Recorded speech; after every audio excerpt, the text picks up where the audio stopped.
A very good Friday evening to you all. You're watching the Cheese Room podcast with me, the caller, from the Man Cave. I'm joined tonight by some illustrious guests. First up, it's a man whose new catchphrase is, he's had COVID. John, how are you, John?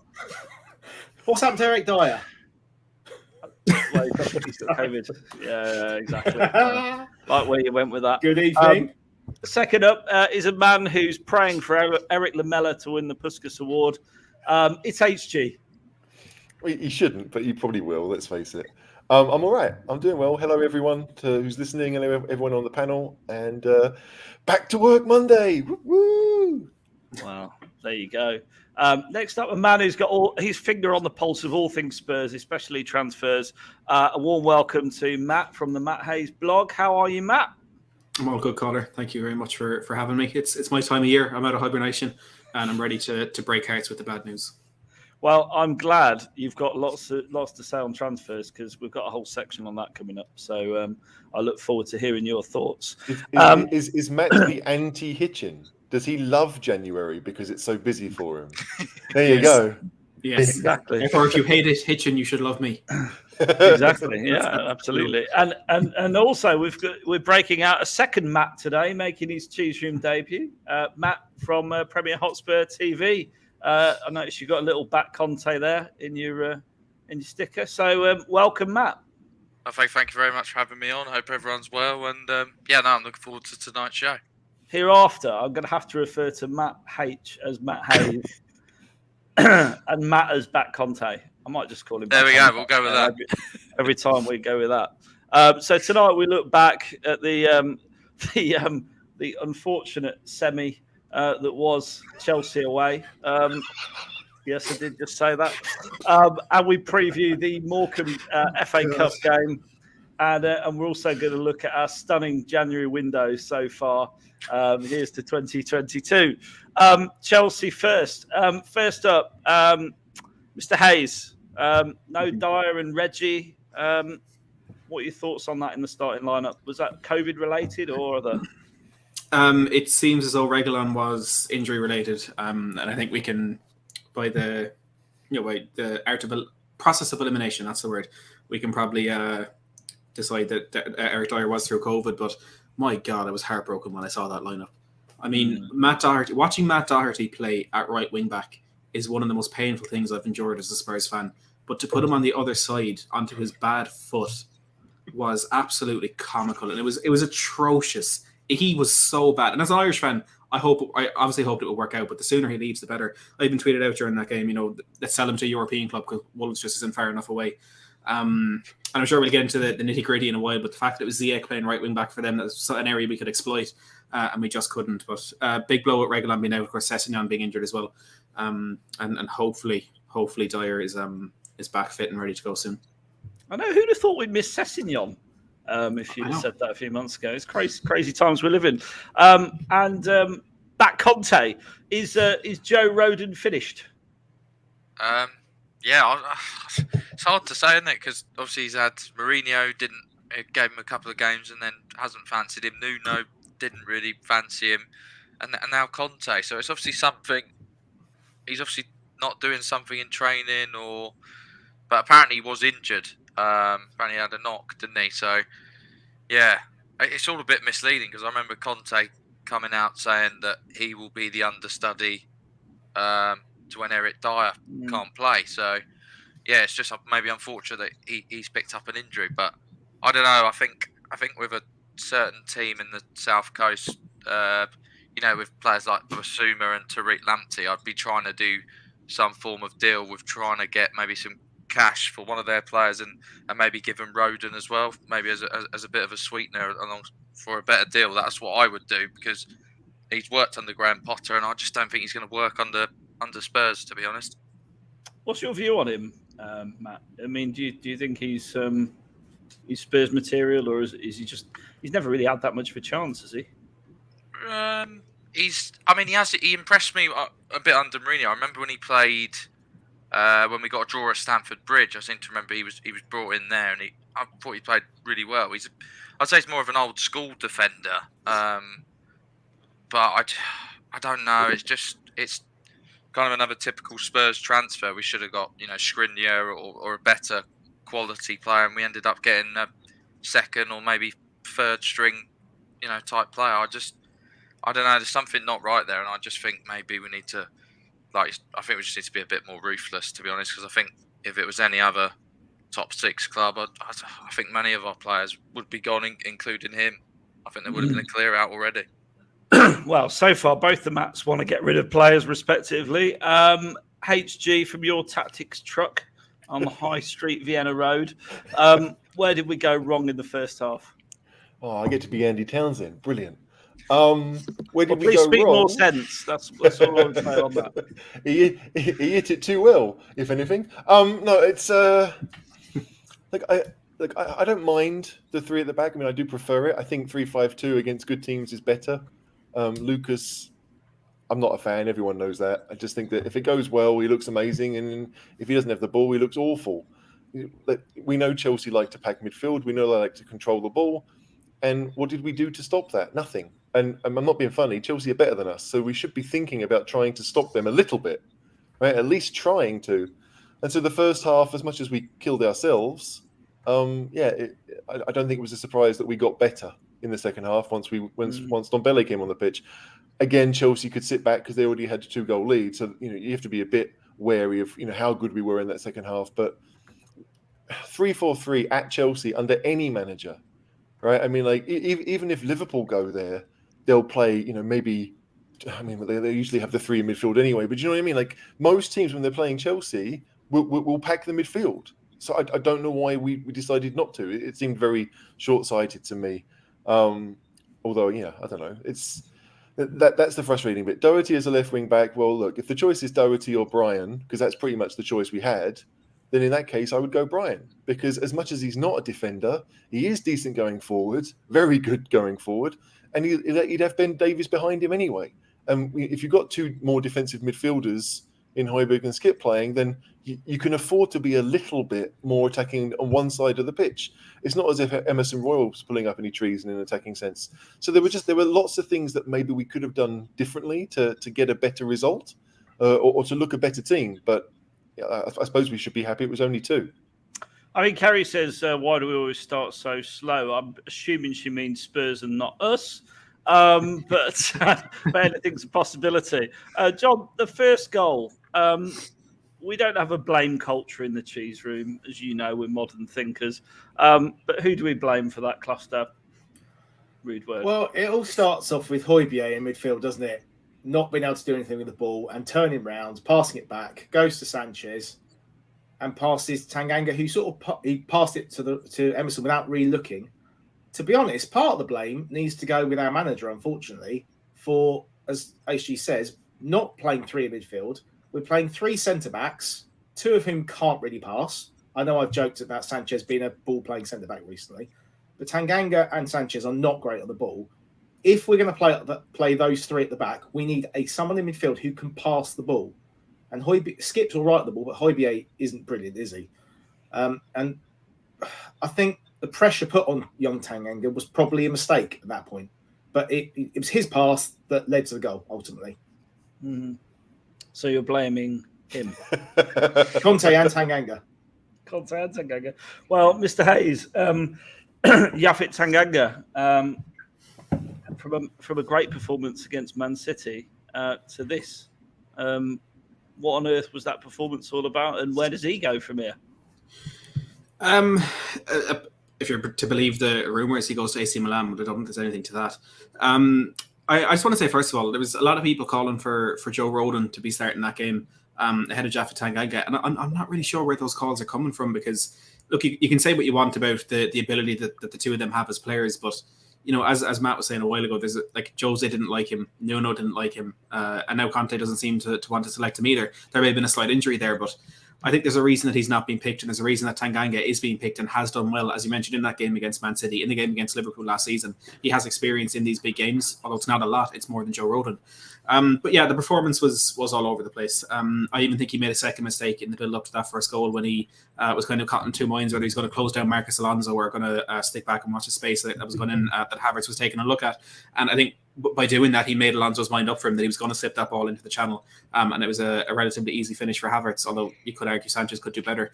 But I think if you want to try and take a positive from that, it was a very poor start to the game for Tanganga. I mean, he contributed to the own goal as well for Ben Davies, which I think was misfortune more than it was a mistake from him. Oh, I'm going to come to that. Don't worry. I'm sure. But I think he managed to compose himself a decent bit moving into that second half as well. And in a game where he could have been completely frazzled, mind all over the place, there could have been 3, 4, 5 errors that followed. There wasn't. I think he composed himself, and it's maybe that mentality that is why he's a bit closer to that first team than Joe Rodon. But I think given that he hasn't really had any moments like this in the past, and he has been thrown into the deep end quite a while, I think it would be, or quite a few times, I think it would be a bit reactionary to say that it's time to go. I certainly don't think we're anywhere near that level. Mr.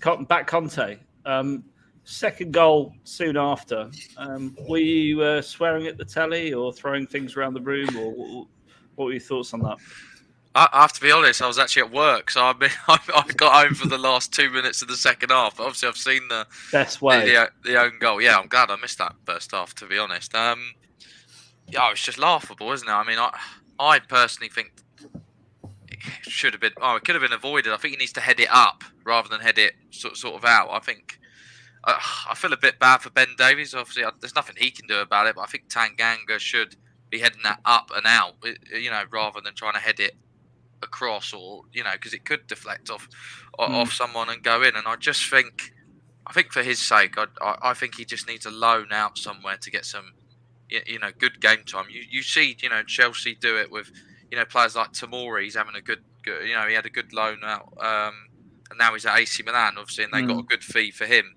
I just think apparently we're looking to potentially sell him with a 25 million euro valuation. So I think maybe if you loan him out and he has a good loan, you could maybe get a bit more. I just think we need to be a bit more willing to send some of our younger players out on loan more. You look at how Chelsea do it, and they either come back into the squad or they go back out on another loan if it doesn't work until it works, and then they sell them on. I just think we've got to be a bit more ruthless and better in that sense. I just think he needs a loan. I think with Tanganga, he's 22 now, maybe almost 23. I mean, he's like, if he was 20, we'd all be screaming loan. But because he's a bit older now, you're thinking, well, look, if he's not going to be that squad player that you want him to be, right? Because he's homegrown, so he helps that quota if nothing else. Then what is he, right? Is he just going to be someone like Livermore who we decide, you know what, thanks, but if someone gives us 10 mil, 15 mil, we'll take it. It's tough on Jaffet, because he's had to play right back, left back, centre back. He's kind of a bit of everything and a lot of nothing. So look, I don't know. I don't really blame Tanganga too much, because he is young. I mean, he's not a kid. But if I'm Chelsea and I look at that Spurs team, I think I said it after they only had to press 2/3 of the pitch, because we didn't have the passes to get it out to Doherty, and even if we did, it's Doherty. So Chelsea could basically just concentrate on 2/3 of the pitch, and so then they want to press anyway, and so we've got to decide. We know we don't have particularly good defenders, certainly not on the ball. So if they get the ball, either hit it into the channel so that Lucas and Son can run onto and hope that they beat their man, but don't this sideways. I know it's the first 5 minutes of the game, but at some point, Chelsea realised that they smelt blood, and they got it. And it's not as if Tanganga did anything massively wrong. They just took advantage because they're a really good side. And Marcus Alonso, as much as he's a bleep, he's a very good player. And Havertz is a very good player. And half a chance, and they'll take advantage. It's tough on Tanganga, because he is kind of in that halfway house. We don't really trust him to be a squad player. So we think, okay, we'll send him on loan. But if we send him on loan, then you need a homegrown player to help those numbers. Yeah, I don't really know where we go with him, because he probably won't play that much. And unless we have him, Romero will be back soon. So what can we do with Tanganga? The best for him is to play regular football. But that doesn't help Spurs out. It's a weird one. He needs to go somewhere. and not the first team coach. HG, just sticking with you for just a minute. Doherty off and the lesser spotted and Dembele on. Changed it up a little bit, improved from that point forward, helped having a passer in the team, do you think? Yeah, I think we obviously got better. But like whether it was because Chelsea sat back, I don't know. But we were better. And then Ben Davies, as we know, as a left back, has played there many years. We went for a flat back four. I was a bit nervous about Tanganga and Sanchez together because they've never really impressed as a pair. But yeah, I just think having someone who's comfortable on the ball, like we all know Ndombele what he's like. He doesn't look as if he's interested. He was quite often on the right wing, on the left wing. He basically ran wherever he wanted. But when our front three refused to do that, right? Like, Son always plays quite central and Lucas tends to stay quite central. Like, you needed to have that outlet in front of whoever the fullbacks were, right? You do need to have an outlet up front. And Ndombele provided that. Even if he wasn't amazing and he didn't pull up any trees, we were better. Ndombele was the one who came probably closest with that chance right at the end where it was palmed away and it almost fell to him. I don't know. I don't think Ndombele looked amazing, but the club, the team, looked a lot better with him in the side. I do think that. Some transfer questions coming in on the chat. We're going to get to those after we finish talking about the match. So hold those thoughts. We'll talk transfers all day long after the match review and just a couple of other bits. Do we need to talk about Emerson and his future at the club already, John? Because I think he's got off to a pretty solid start, but he's coming in for some stinging criticism on the the really rational barometer that is Twitter right now. We don't need to talk about his future as such. What he needs is time to settle in the country. A lot of players need a year, especially coming from Spain. But what we need is another right wing back that isn't Matt Doherty. That's why we need to sell him, and we need to be able to take him out of the team from time to time. It wasn't helped he had Tanganga inside him. He obviously is missing the fact that Sanchez has been quite a good foil for him in the inside right position. Hopefully Romero's back soon, and that will help him. But we definitely need another right wing back. There's no doubt about that. Okay. Can I add something? Look, Emerson Yes. Royal is a defensive fullback, right? That's his game. He's not great going forward, so he didn't suit Nuno's system either. Weirdly, like when Nuno wanted the fullbacks to provide the attacking width, Emerson just doesn't have that. He's not confident in doing it. He may have got decent amount of assists or whatever at Betis, but again, he probably had a winger in front of him that he could work with. He can't do it by himself. It's not like we were signing the next Kyle Walker, who basically could provide the width. He can't Walker, cross though. Yeah, but neither could Kyle Walker, to be honest. That's what I mean. Yeah. But the idea of you want someone, it's almost like that old 80s computer game, right? With the tennis going up and down the slide. All they need to do, the fullbacks, is to move up and down and keep the ball in the pitch, right? Like if the team is set up well, that's all they need to do. Emerson, at the start of the season under Nuno, and even now, is being asked to do something that's just not really his game. I don't think he's a bad player. But he's as John said, we need someone with more attacking thrust. Like I think it's interesting that in the one game that Sessegnon played at wing back, being someone who's been more attacking in his career, he looked better than even Reguilon does in that position because he's being asked to do something that he's actually done before in his career. I think Reguilon to an extent is more of a defensive fullback who can get forward at times. But if you ask him to provide the only attacking outlet on the wing, I don't think either of them are particularly good enough to do that. Reguilon has a bit more pace and is a bit more comfortable on the ball, but a lot of it is about the delivery, as we've talked about. Like, can Reguilon cross sometimes? But there's no guarantee. So, Emerson... Yeah, they're both immature fullbacks, aren't they? Both Reguilon and Royale. They're young men. No, Reguilon's 25 now. Like, he's been playing... I mean, granted, he did the one season at Sevilla... Right, because he was, a Real Madrid youth player, so I don't know how much experience he had before going to Sevilla. Not a lot. But he's clearly a good player. I don't think there's anything wrong. I just feel that as we've seen over the last, basically since Jose took over, we've got a bunch of players being asked to do things that they're just not that good at. And so, I don't blame Emerson for being not good at it. In the same way that I don't blame Matt Doherty for being a terrible fullback. He's always been a terrible fullback. The irony being that Matt Doherty actually probably suits the formation and position we're trying to play now. We're not playing him at right wing back, which is probably the most logical thing to do. You're right, and even then, Doherty would need someone to work with. Like when he was at Wolves, there were two attacking midfielders that would come out to help him. He would combine with people. Like sometimes, like the winger would go wide, and then Doherty would make the run into the box, and he would be found. He did that against Spurs a couple of times. I'm sure he scored against us at least once.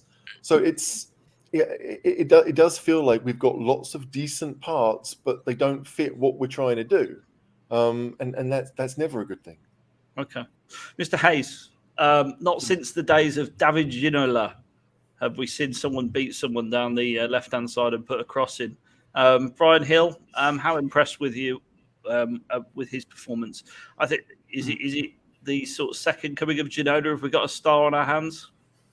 Well, I have never seen Ginola play for Spurs, so I don't think I was alive when he played for Tottenham. But I knew that was the answer. But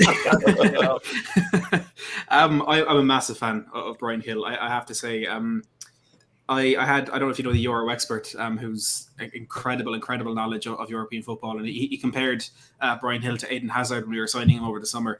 And I know it's probably a bit of a stretch, but that sort of praise coming from someone like him, I thought was a very good start to what he was doing. And look, Hill has had a difficult start to his time at Spurs. Like we were saying there with Emerson coming in from Spain, there's a lot of time that you need to adapt, and Gill needs to bulk up a little bit. Let's be honest, he's not going to really thrive with the way he is now, but he offered something in that game against Chelsea that certainly nobody else in the pitch offered, and something that he hasn't offered yet, because he's been trying to get on the ball. He's trying to make things happen in these few cameo roles that he's had.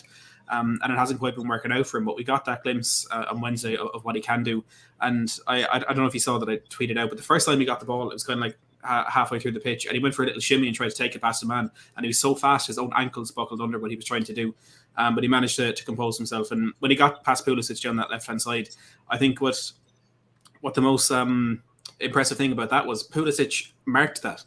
Pulisic had that marked. He wanted it to show him inside onto his right foot, and Hill took that one touch inside. Pulisic was spinning, and he was straight back down that line. And it was a good ball to Lo Celso. We were unfortunate not to create something from that, but I think we need that little bit of energy and that little bit of something off the bench. And if he can add end product to that, we certainly have a very good player in our hands. But in the short term, I can't see him being a first team and a starter for Tottenham. And I hope to God he is. Like I really hope he is. I love him. But I don't think it's there. But he's a good option to have, and if he can come on and change games like that 1 or 2 times a month, I think he's already starting to repay the fee. John, the Chelsea fans singing "Ole" every time they touch the ball, and according to the Athletic, the club owe Roman Abramovich 1.5 billion. How much do you love Chelsea fans?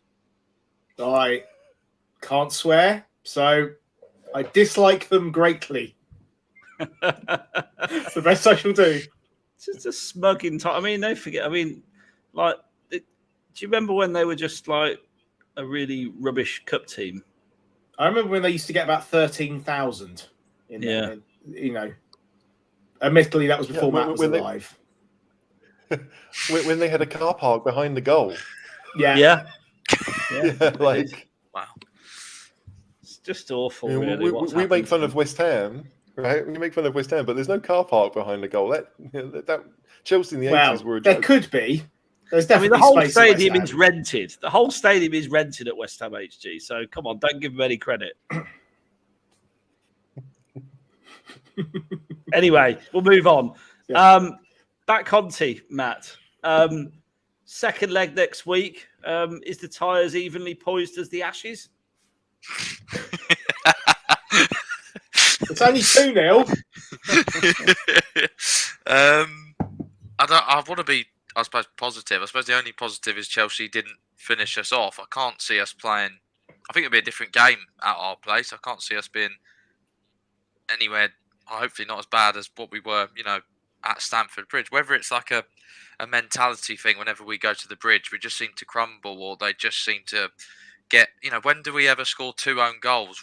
In the same game. I just think sometimes it's always happens against Chelsea. It's something about the Bridge that these players, I think, in their head, it's a mentality thing. I really do think it is, and I think it's going to take more than just Conte to fix it. I think we have to change our mindset as fans, I suppose, when we go to Stamford Bridge, and I think the whole club has to, be ripped up and hopefully, rebuilt by Conte. But I don't know, it just feels like it's a bit of a curse at the Bridge. But in terms of, back at our ground, I think, if we get an early goal, and let's be honest, the atmosphere will be much better than what Chelsea fans were at Stamford Bridge the other night. I thought they were pretty pathetic, to be honest. In terms of the noise, I think our away fans were a lot louder. You could hear it on the sort of TV, us singing more than them, and we were 2-0 down. So I think we just got to go into it, and do you know what? As long as we go in with a fight, and even if we go down and lose, there's a way of losing for me, and I just think at Stamford Bridge the other night, I just didn't like the way we just kind of surrendered those 2 goals and didn't really. I thought the second half, like you say, was a bit better, but I didn't think we offered really much more than that. And I do think Chelsea sat back and wanted us to come onto them, and they countered. And to be honest, if their finishing was better, it would have been 4 or 5. If Lukaku could actually score, he missed a header from a couple of yards out, and then he hit a shot straight at Lloris. So yeah, but. Football's a funny game, and you just never know. And it is Tottenham. I wouldn't be surprised if we go and do it. Here's a question for you, Mr. Hayes. Why is it intrinsic in this club's DNA that when we have a big occasion, a cup final, a semi-final, we just don't turn up, do we? I mean, we don't. Harry Kane, for all he says he wants to play in the big occasions and win things, seems allergic to action in those matches, and he's just won. The club. What is it with us? I wish I knew. I really wish I knew. And it goes further than the players. Like I remember that FA Cup semi-final a few years back when against Chelsea when Pochettino played Heung-min Son at left wing back. I mean, that in itself for a man who I would say was tactically fantastic and probably the best manager I've seen at Tottenham in my time, to make such a strange decision like that is very questionable. I've also actually seen Tottenham in 4 finals and we've never scored. So I think that's exactly the problem with Harry Kane and his demands to go and win things elsewhere, when to be honest, he's one of the many players who lets us down when we do get to those points. But I don't know. I mean, you can go back to Chiellini's comment. I won't say it because people will get mad at me, but it just seems to be true. I hate it. Why did you ask me that, caller? I'm in a bad mood now. I'm gonna ask everyone. HG, you've been around longer than all of us. Oh no, John's older, isn't he? He just looks younger than all of us. Let's go to John then instead. John, once upon a time, long ago, when you were young, were we any better at this kind of thing? Well, I remember us winning a couple of cup finals, if that's what you mean. Yeah. Not as many as Dave does. Dave remembers far more, as I heard on his faces in the crowd on the Patreon group last week. But yeah, we have been unlucky. It's not like, when Portsmouth got to the cup final, they got to play Cardiff. We've always, and Arsenal have beaten Chelsea in recent times, but they've also beaten Hull and things like that. We always seem to get a team at the top of their game. Yeah, but hang on a second. Maybe I'm wrong, but that Portsmouth, Cardiff, didn't we lose the semi to Portsmouth that year? Yeah, we did. Yeah. So, it's kind of our own fault that we, you're right. Like, we end up playing all these big teams in finals, and we're never favourites going into any of them. I mean, we weren't favourites going into the last one we won. But, it's... This is our life. I don't... Like, when we were really good, right? Like when I got married the summer that Pochettino took over, right? And I said to my wife, look, I'm a Spurs fan. You know this. We're not that good, right? Like, we'll have moments, but really we're not that good. And then we had 5 years of pretty much amazing football, winning far more than we lost. And she thought I was nuts. And then, it turned out that now she's kind of seeing what Spurs is kind of all about. Like, we make silly mistakes that we shouldn't do. But I don't know. It was weird watching us win all the time. It was really weird watching us at White Hart Lane winning 4-0 almost every week. This does feel a bit more normal. And I'm not saying I want it to be like this, but I'm okay with it because it's been my whole life. Yeah. Oh, dear. It's sad, isn't it? Can I just bring this one up, caller? Sorry, from King Hoddle. Why was there no weak mentality in the 80s then if it's ingrained in our DNA? Well, there was, because we lost cup finals in the 80s. we did win some. We did win some as well, but also we finished third. I mean, we twice. lost to Coventry. Christ's sake! Lost, and I work in Coventry, and they still go on about it like it was yesterday. That was just awful. And they were a terrible team, weren't they? Well, not compared to we were full of stars, and they were nowhere near us. Player for player. Yeah. So I guess it's always been a bit. But that they did us on the day. They did us tactically, and we couldn't work our way around it. They were very good on the day. We won the 81 Cup final, which was our first trophy for 7-8 years. That's when I get so I wasn't even born. And then in 82, we finished. We were challenging for the title, and I think we finished. We lost in the semi-final in the Cup Winners' Cup. I think it was. Lost the League Cup final, having been 1-0 up with 7 or 8 minutes to go, and Liverpool equalised and beat us in extra time because we didn't have that winning mentality at the time. Liverpool were winners, and then we fell away in the league, and then just managed to squeeze past QPR in a replay of the final. So it takes time, but you do need that first trophy, and I don't mean the Conference League. I've got a follow-up question. Given that you've been through a very stressful 30, 20 years, whatever it is, with Tottenham, why haven't you aged in the same way as me and HG? Well, I would say it's the lack of drinking, but HG doesn't drink. So it's the sea air, isn't it? That's what it is. It's the sea air down your neck of the woods. Possibly. I mean, I haven't lived here all my life, so.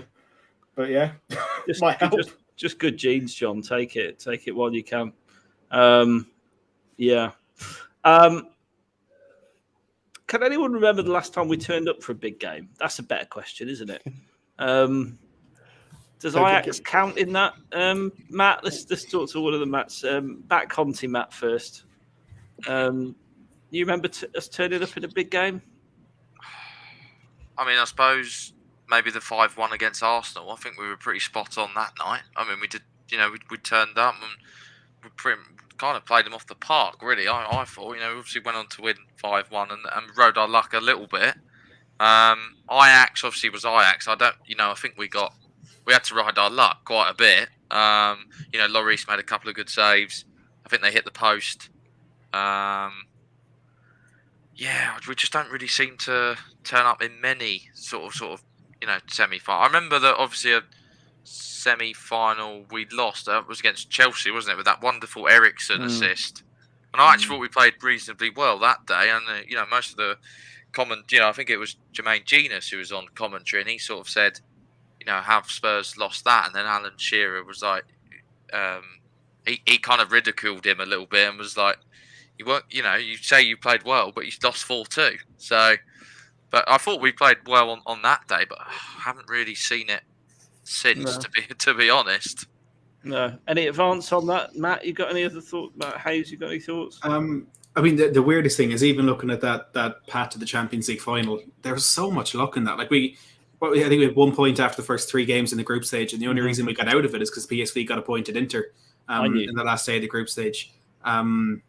That home tie against Dortmund, the 3-0 was great. The one game that I can remember in most recent memory where it was a big game and we genuinely properly showed up, were the better team and won the game comfortably, was the 2-0 against Chelsea at White Hart Lane. The two Dele Alli goals just over 5 years ago. But aside from that, I mean, that was a league game, wasn't it? Oh, sorry, we're talking just cup games. Well, no. I mean, any big game, but I mean, the cup games. I suppose, the cup games. You probably couldn't find any apart from Ajax, and we sort of came into that very lastminute.com, didn't we? The 3-1 against Real Madrid at Wembley in the Champions League. Yeah, that's a good show. I was there. Harry Winks, man of the match. What a day! Was he really man of the match? I don't remember. Yeah, I don't know if he was. He was unbelievable. He was great at it. He was, I wouldn't say unbelievable, but we'll move on. Playing in midfield, Modric and Casemiro. Come on, give him credit. On that note, Conte's post-match comments. Mr. Hayes, sticking with you for a minute. What did you make of it? It seemed a bit like, I know he was either being a little bit still loyal to Chelsea in some of his comments, or just very open and honest, or sending a message to the board. What do you think? A little bit of everything, to be honest. I don't know. I'm not sure what I make of the comments about about Chelsea. Look, I don't expect him to come out and start abusing Chelsea in his press conference and saying he hates everybody there and he hopes this, he hopes that. I mean, they're a club who employed him for 2 years and who he won a Premier League title with. I mean, there's going to be a bit of affection there. But it's still not nice to hear from your manager, him praising a rival like that. But I think a few of his comments have been taken out of context a little bit. There was one where he said that the problems that we have in the squad can't be solved at this transfer window. And I think it was kind of being spun as though he was saying one transfer window isn't enough to fix this squad. Whereas the comment actually continued and he said it's difficult to do business in January, which I think was kind of more to the point that he was trying to make there. But I like the messages to the board because we've had too much of Pochettino saying, "Oh, we'll only sign players if we really want to. We'll only do business if it absolutely suits us." And Jose kind of being a bit on the fence about both saying we need signings and not really going for it. But I think Conte, to some extent, Daniel Levy brought him in because he knew he would challenge him like this.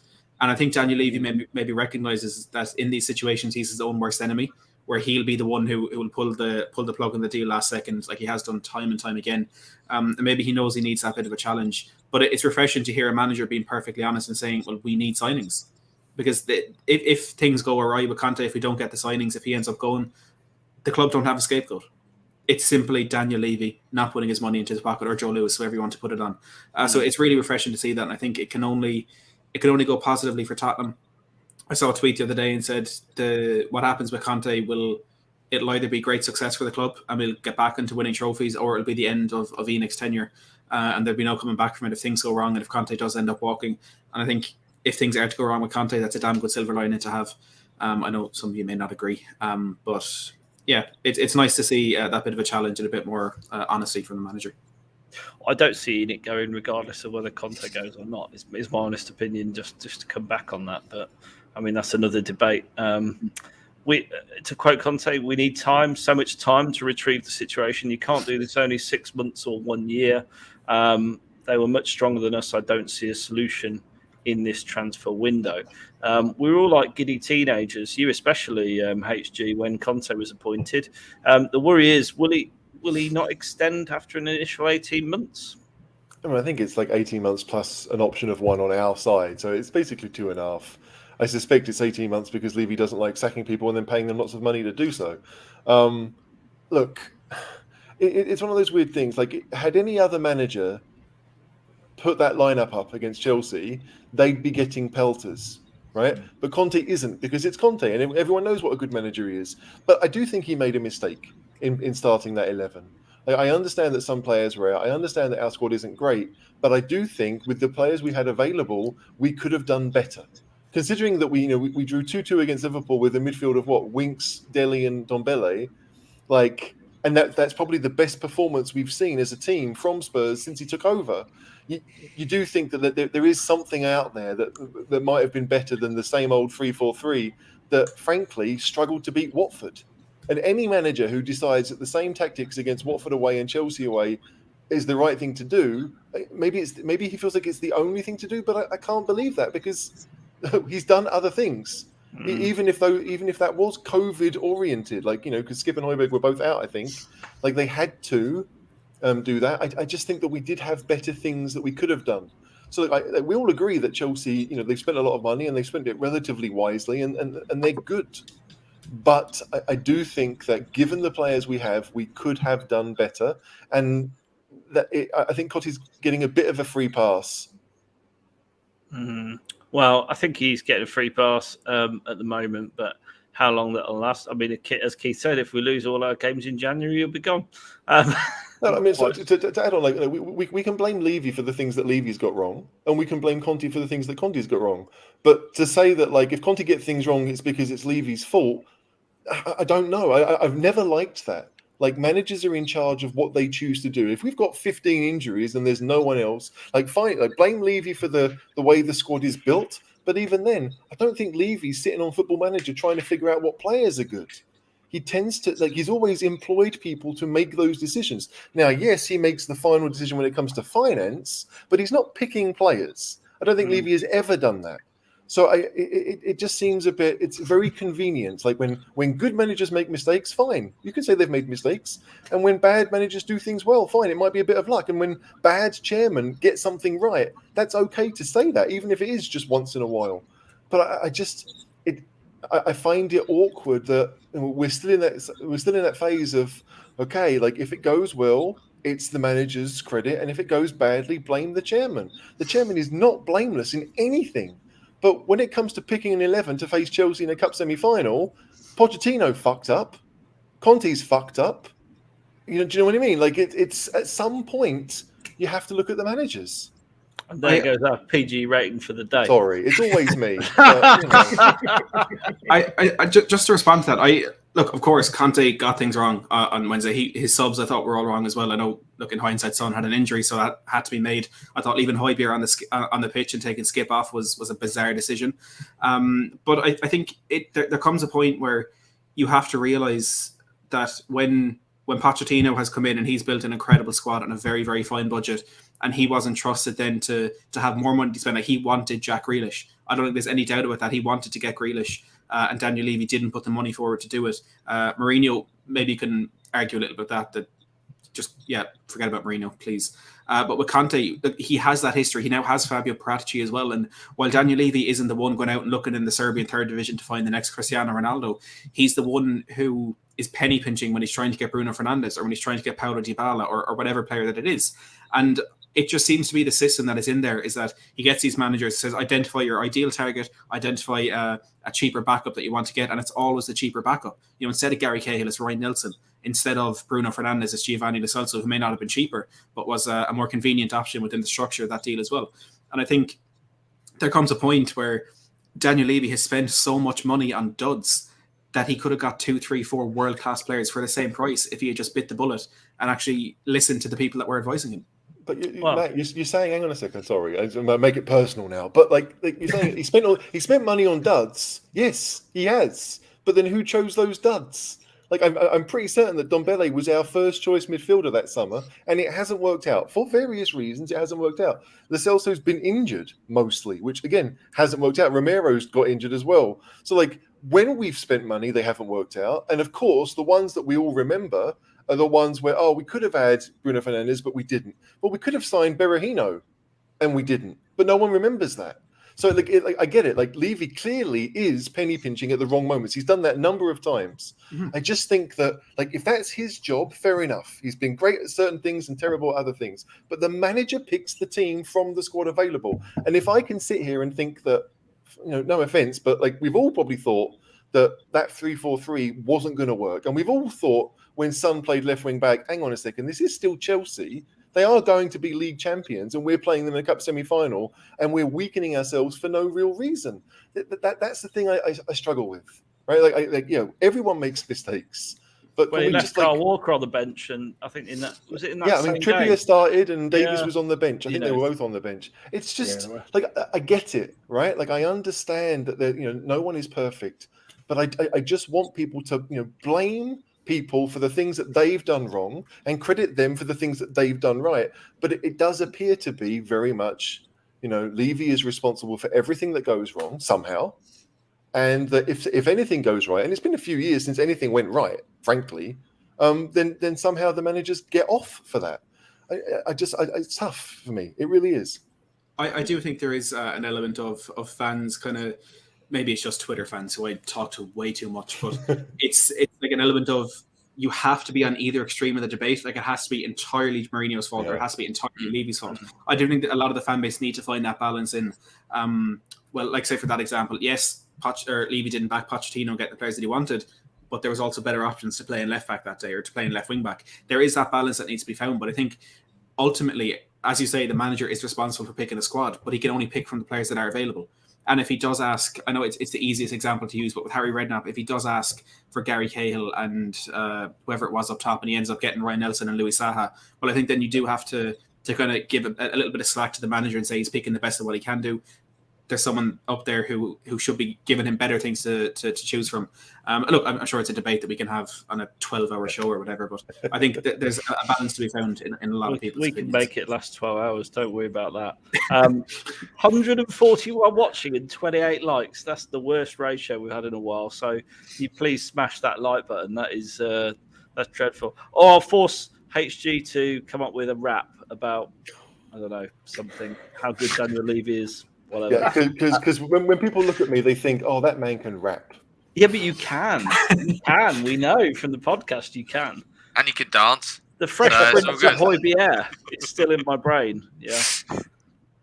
I've got maybe in German as well. Oh my God! No, hit the like button before that happens. Yeah. Looking ahead, the FA Cup Morecambe at the weekend. I'm there.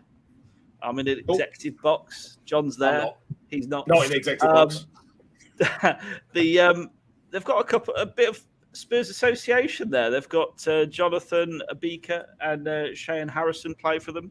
Their manager Stephen Robinson was a Spurs youth product as well. So there are some connections there.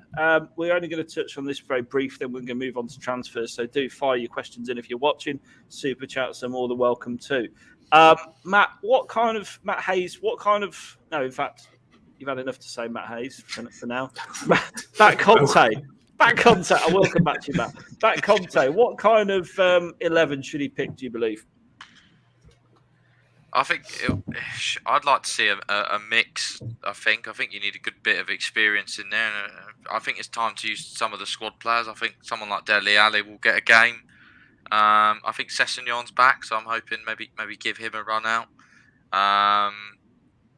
Yeah, I wouldn't mind seeing maybe one or two youngsters. I mean, I'd like to see Dylan Markande and people like that, especially against this sort of side. I mean, they had a good result the other day, Morecambe, but they seemed quite leaky defensively. They were losing 3-0 and they won 4-3 the other day. So so I think we can get them. I'd like to see Brian Hill. I think after his cameo, especially against Chelsea, his directness and probably with not a lot of other options really, I think he'll get a start.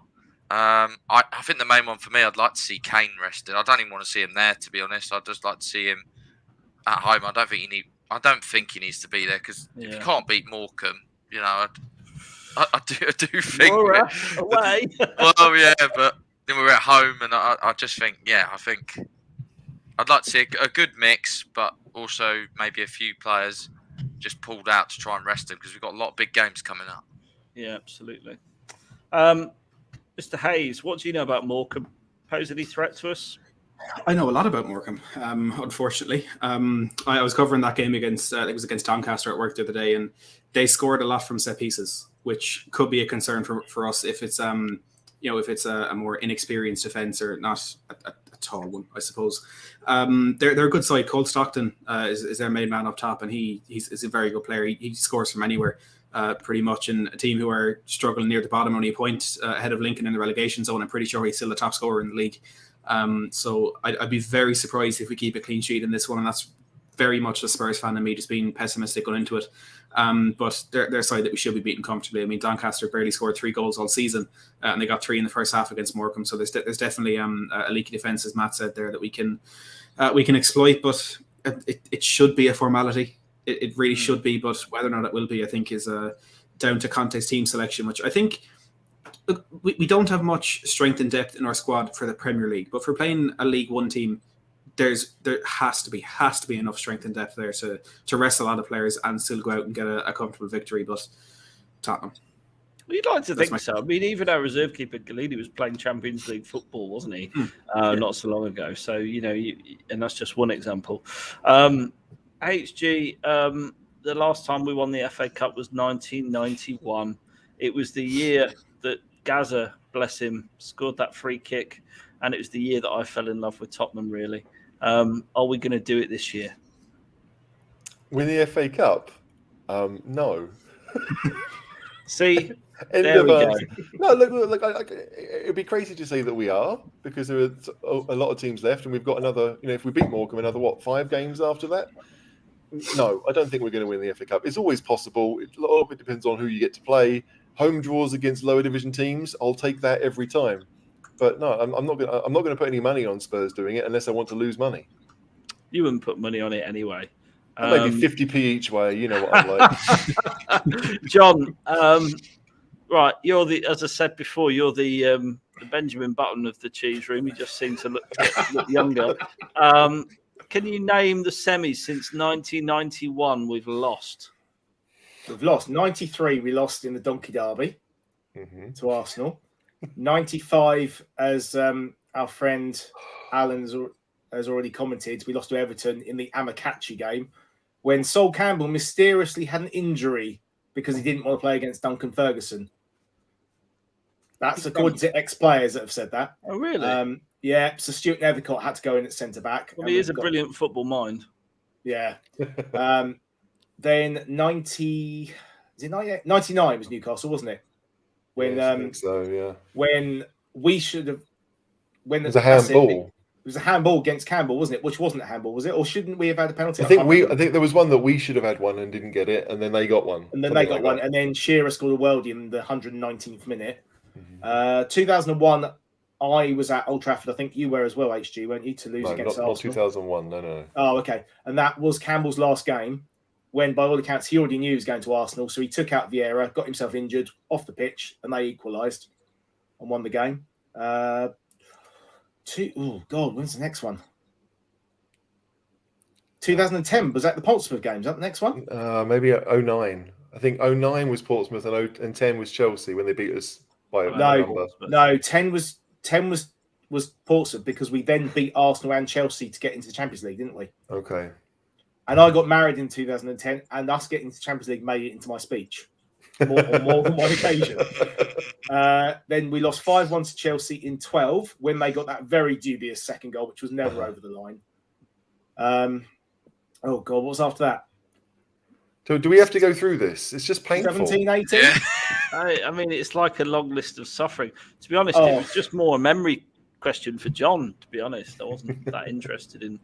Move on. We have been in a lot of them, haven't we? We have been in a lot of them. I'm enjoying this. I'm learning that we actually used to get to semi-finals. That's incredible. Yeah, we still do. I mean, Potts got to one recently. You know, we do get to semis. We got to a final last year, Matt. It's just that we've all forgotten that. Yeah, that's the EFL Cup. No one cares about the EFL Cup. Oh, yeah, true. Well, I don't know. Some people do. Some people win it, you take care any about trophy right now. Any trophy. Can I change the subject a little bit? Going back to the Morecambe, just a quick one. Sam has asked this question because a few people have been saying about Scarlett. Is he fit or is he ill? Because he's been out for a while. Anyone know? I've heard he's just recovering from COVID, or he's had it quite sort of bad, and it's an illness. But that's all I know. Yeah. Oh, okay. There you go. Sorry, caller. That was just a deflection from the fact that you'd lost your semi-final train of thought. Well, we lost 4-2 in a game we were better. But it was Son was a bloody left wing back. It was a good I'm not deflection. bitter. And not at all. Has anyone got any third-round memories? Any fond third-round memories of the FA Cup? Doesn't have to be Spurs. Any memory will do. Oh, well, Wrexham 1992 beating Arsenal was pretty good. Shall I tell you about that? An interesting one for you.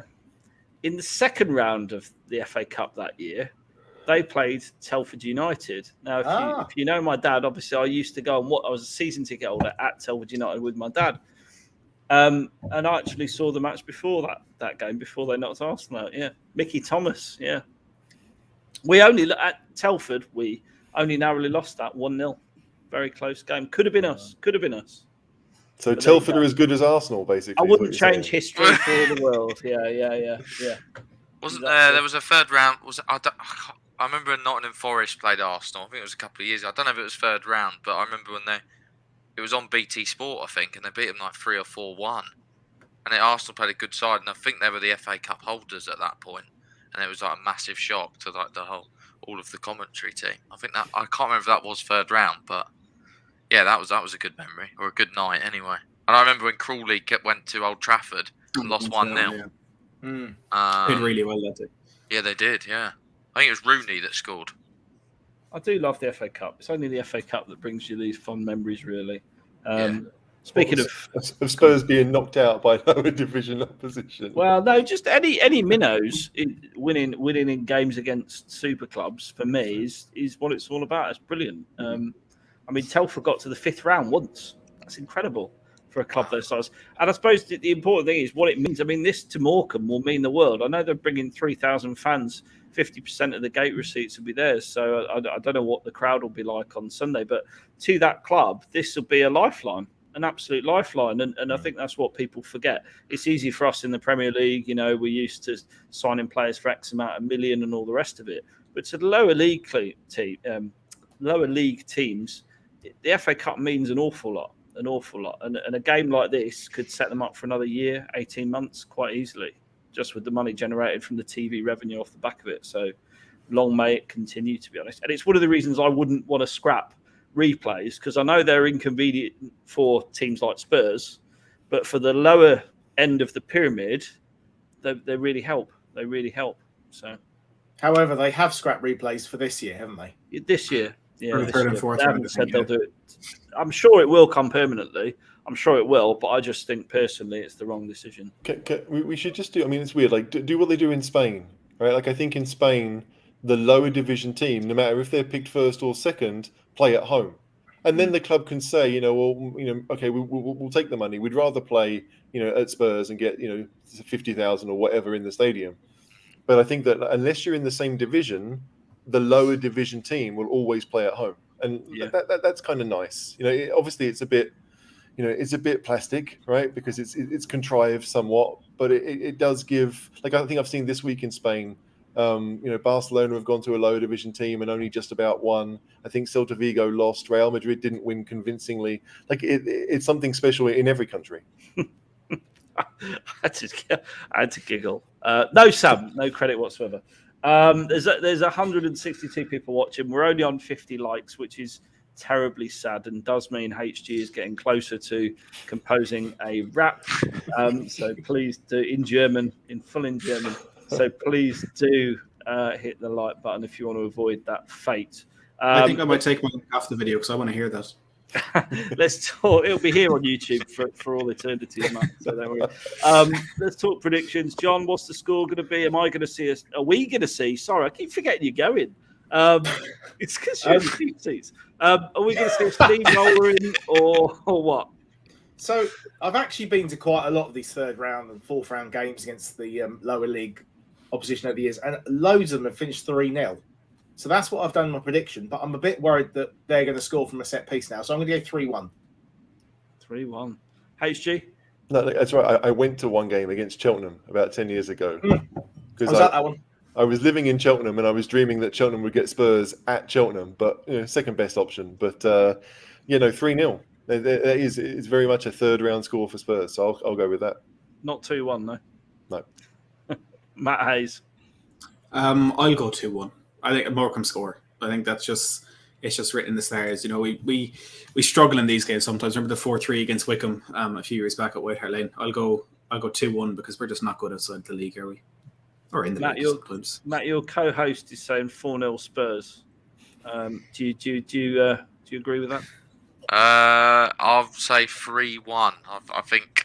I don't think it'll be as easy as we think, but I think we'll get the job done. But I think it's like Matt said. I think they have got not quite a good attack, and I feel like one of those old Spurs boys is going to maybe get a goal against us.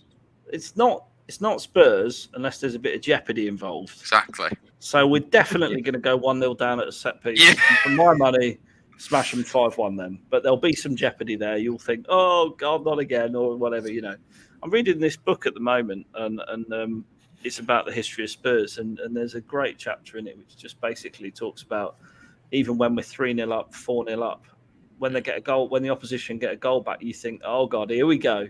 It can only happen to Spurs. So there we go.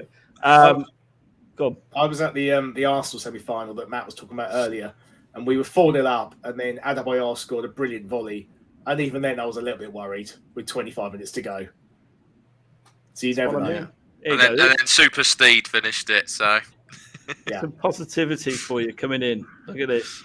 8-0. We've got an 8-0 and a 10-0. So, I mean, I'd feel a bit sorry for Morecambe if that was the case. But Keith thinks, why do we think it's going to be easy? And he's put a 4-3 score up. So there you Wickham. go. Do you remember the Wickham game? Yeah. There you go. 5-0. I don't think it will be easy. I just think that we'll score the goals. It might be like 1-0 until like the 83rd minute or something stupid like that. Because we know it's Spurs, we never do it easy. But I do think that at the end of it, we should, even though we'll have no strikers basically, we should still win comfortably.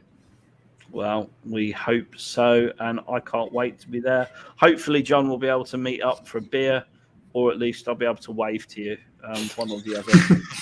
Chuck Probably. prawn sandwiches at me. If I'm being really honest, probably the latter. There was Steve Diver and Shan. So yeah, we'll all be there. Hi, John. How's it going? Did offer to get Steve to buy you in, John, but you weren't having any of it. So blame him. Right, let's talk transfers. Mr. Hayes, what's really going on? I mean, this is your special. If this was Mastermind, this would be your specialist subject. What is going on with the January window in general? I mean, not a lot of teams do business, do they? Should we be expecting much from Spurs? And then we're going to talk about some targets and a little bit of this Daniel Levy in the Bahamas nonsense. So over to you first. What's your thoughts on the window? I think, and this may come as a surprise to you, but I think Spurs fans are getting a little bit upset for nothing at the moment. I know it doesn't happen often. It's a strange one, but we're looking at Villa bringing in Coutinho and Everton getting Mikalenko and Ferguson, and Tottenham fans are like, oh, well, they're getting their business done early. Why aren't we? And completely ignoring the other 17 teams that aren't getting any business done at all either. And that's more of how the January transfer window usually goes. I mean, great business by Villa and Everton. We're not the team who do that, unfortunately, for whatever reasons. But I think we're going to make at least 2 signings, possibly 3, and I'd be very surprised if Adama Traore isn't one of those. But I'm concerned that these stories that are coming out that Tottenham are going to be the leaders of the summer transfer window, and we're going to make all these big signings then, because essentially, if we don't do business now, we're not going to be in the Champions League, and that's going to make business in the summer a lot more difficult. Because if we want to get a De Vrij who's out of contract, or a Kessie, or a Rob McNally, or a Griezmann, whoever these bizarre transfer targets are, it's going to be a lot easier if we're in the Champions League. And if we don't put the money in, put our hands in our pockets right now, and bring in these areas that Conte's identified, especially a centre-back, especially a right-sided player, and I'd argue we need someone in the middle of the park now as well to progress the ball a little bit more, well, we're going to have a lot more problems, and we're probably not going to be the leaders in the market in the summer. But yeah, look, what can you expect from Daniel Levy? Well, according to rumour, he's in the Bahamas, so maybe it's about Paratici. Other Matt, do you think that Paratici has got control over transfers, or do you think Daniel Levy still has a large say? I think he's obviously heading like sort of all the recruitment side, and he'll identify him, and then he has to go to Levy, and he'll know what his sort of budget is, or he'll give him the green light. You know, whether he can put, I suppose, if, you know, let's say for Traore's sake, you know, Paratici wanted to put, I don't know, 18 to 20 million in. I suppose it's up to Levy to sanction it, I suppose, or maybe he'll have to ring up, you know, Joe Lewis and ask if that's possible. I don't know. I don't want to read too much into this Bahamas sort of meeting. He might just be going for a holiday. You just never know. But I mean, hopefully he's taking Steve Hitchin away with him. Well, that'd be quite nice, yeah. Yeah, but I mean, I don't know. A lot of sources are obviously saying it's to do with, you know, budgets, and then obviously there's more news out there talking about American people trying to come in and maybe put some investment into Spurs. So I don't know. So many rumours going on at the moment, but yeah, I think Paratici's mostly in control, but I still think Levy has to give it the green light. I did see something. I did see something earlier suggesting that he actually went out on Christmas Eve. So was he seen at the Palace game? Because he hasn't been seen at the last 4 Spurs games. Right. So he's probably out there on the holiday. He's probably got, you know, he probably stays with Uncle Joe, doesn't he, with his wife? Well, why wouldn't you go on holiday to the Bahamas? Thanks very much. Isn't he his godfather or something? Yeah, he's the godfather. Yeah. Yeah. So you know, it's not a big thing. Yeah. So he's probably gone out there for Christmas anyway. They must talk every day on the phone, or at least 2 or 3 times a week on the phone. So why? I don't speak to my mum that often. Like, I'm not being funny. Like, what have they got to talk about? They own the football club, the club HG. And I'm sure it'd just be like me and you. I'd just drop you a text. Take a look at the run sheet for tonight. Can I have an extra 10 mil? That's all. The reality is, John, don't blow me off course like a ship in the Bahamas. Do you believe that Conte only recently sat down with Levy to discuss transfer targets? Are you buying what Conte's selling? Well, in the Amazon documentary, Levy was in the training ground every day, wasn't he? Basically, he's got an office next. Yeah, Mourinho always said that his office was next door. Now, unless that's changed because of COVID, I imagine they see each other quite a lot, and it'll all be done through Paratici anyway. We know Conte and Paratici will be talking all the time. So I think that was just a case of Conte trying to get the press to not keep asking him questions. It gives him a bit of breathing space, doesn't it? Yeah, no, I'd agree with that. Like if I'm Levy, right? Like I do think that Levy doesn't know a great deal about football, but I do think it feels cool for him to be this kind of guy, that he gets to hang out with all these, these famous people, famous players, and he probably lives closer to the training ground than he does to Lily White House. That So, certainly was the case in the documentary, wasn't he? He was trying to be like which we were featured in, by the way. He was trying to be the cool guy, wasn't he? Yeah, I mean, we've all seen people like that in our lives. Like, do you know, I mean, I don't mean that nastily. It's just like there are hangers on, and Levy, when it comes to football, is a bit of a hanger on, because he wants to be around people that let's face it, we all sit here and we've got our favourite players. As kids we might have idolised certain players, and Levy understands that football clubs allow people. It's weird because obviously a lot of Spurs fans dislike him intensely. But the players probably all, like him in the same way that I like my boss. Do you know what I mean? Like when I'm talking to them, I'm super, super friendly. But if my boss isn't watching, by the way, but if you are, anyway, let's move on. Yeah, I'll move on for you. I'll help you out. So the Telegraph report that's come out today obviously has got Daniel Levy flying to the Bahamas. I'm not sure. Do you think that's about the transfer window? Matt Hayes, or do you think it's about this? A number of parties are interested in investing in Spurs. There's been rumours that a Singapore businessman had a tour of the stadium a couple of weeks ago, or a month ago maybe, and there's also rumours of American investment coming in as well. Is that more likely? I don't understand, if it's either of those reasons, why Daniel Levy has had to get on a plane and fly to the Bahamas to sit in front of Joe Lewis with his cup of tea and talk to him from there. Unless Levy has been under a rock for the last 2 years and hasn't heard of Zoom, this is not a thing that should be happening in any logical sense whatsoever. Just talk to him from England, talk to him from London, talk to him from your £1 million mansion, whatever it is. There has to be more to it. It could just be a holiday, but I don't buy that he's gone over to talk about transfers or to talk about money, because first of all, I would have hoped that would have been done before the 7th of January, before now, when you think we would have had our plans coming into the window.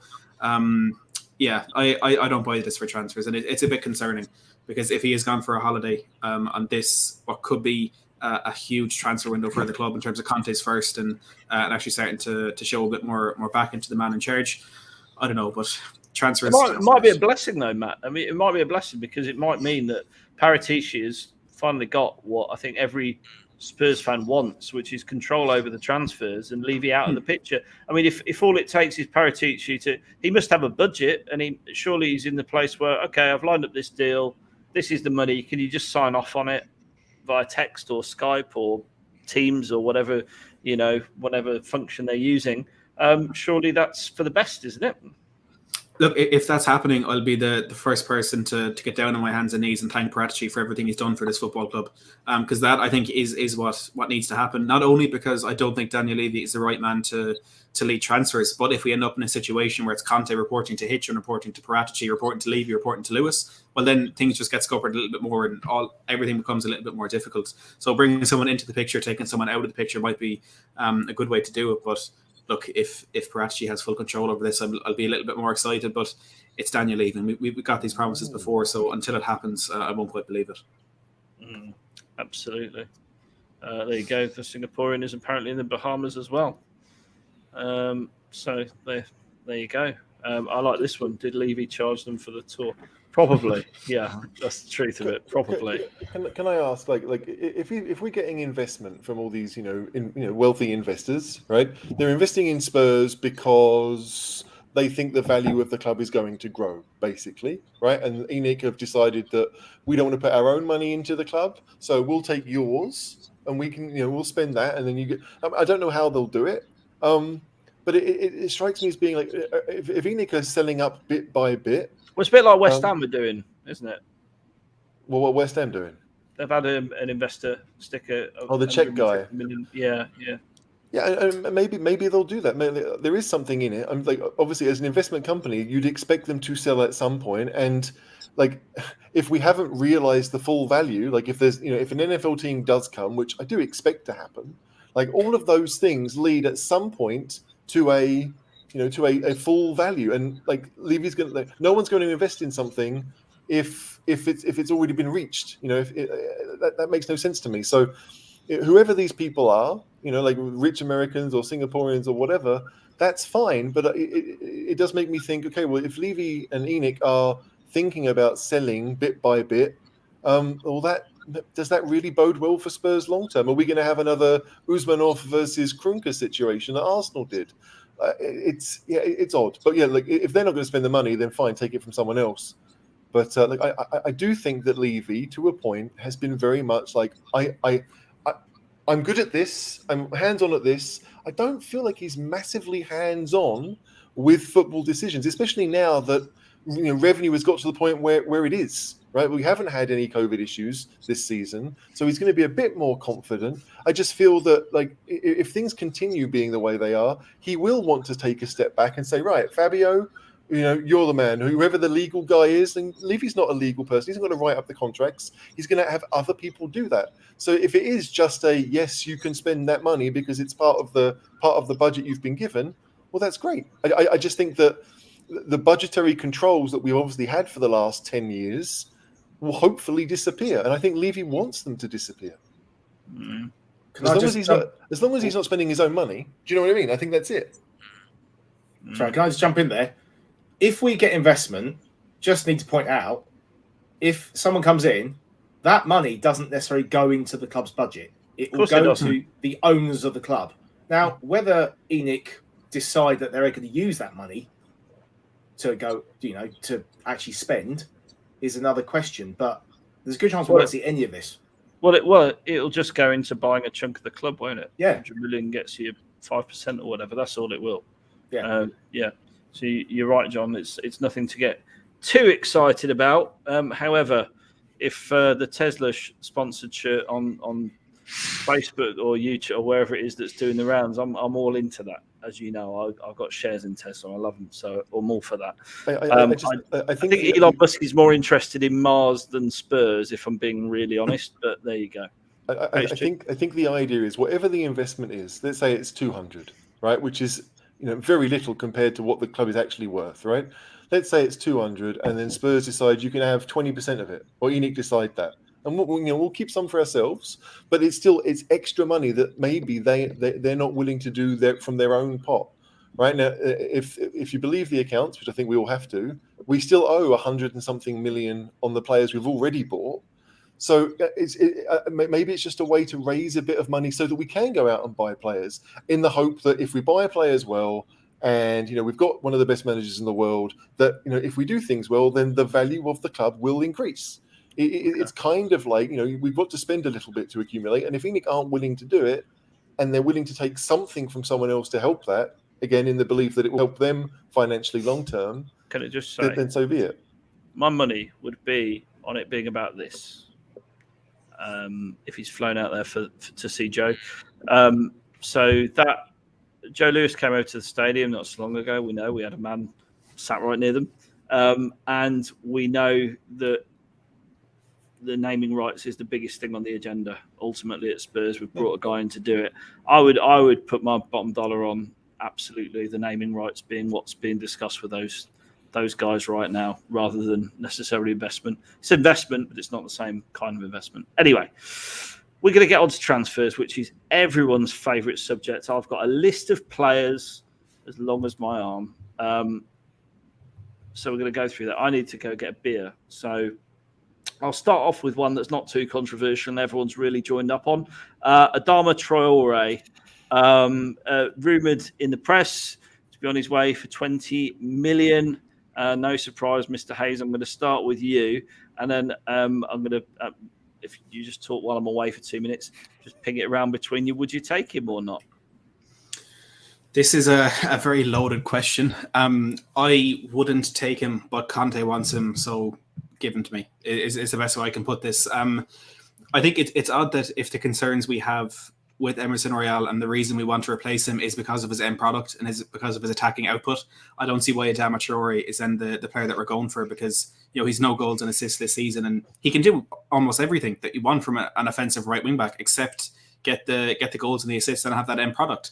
Now, what I would say about the price that he's at the moment, he of course dropped from 40-50 million in the summer down to 20 million pounds now. For me, I think that's an investment and a risk that's worth taking, because with the attributes that he has, and the thing that makes him a player that we want to buy is that physical power, is that pace, is that strength. Well, if he has a bad 18 months at Tottenham, he's still going to have that in 18 months' time, and I assume we can find another team that will be willing to pay £20 million for him then. So I think in terms of financial risk and as an investment, I think it does make sense, but that doesn't eliminate the concerns that I have about him on the pitch and whether he will be something, an actual beneficial addition to our team.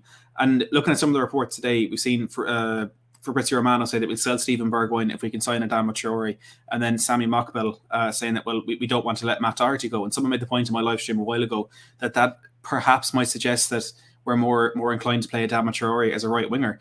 And I think if that's what we're doing, let's end it right now. We don't want him to play in right wing, because what our wingers do is almost that Matsala type of role that I think someone like Traore and Kulaszewski would be perfect for at Tottenham, where you play as an inverted winger, you play a little bit more narrow, and Adama Traore in those spaces is just wasted.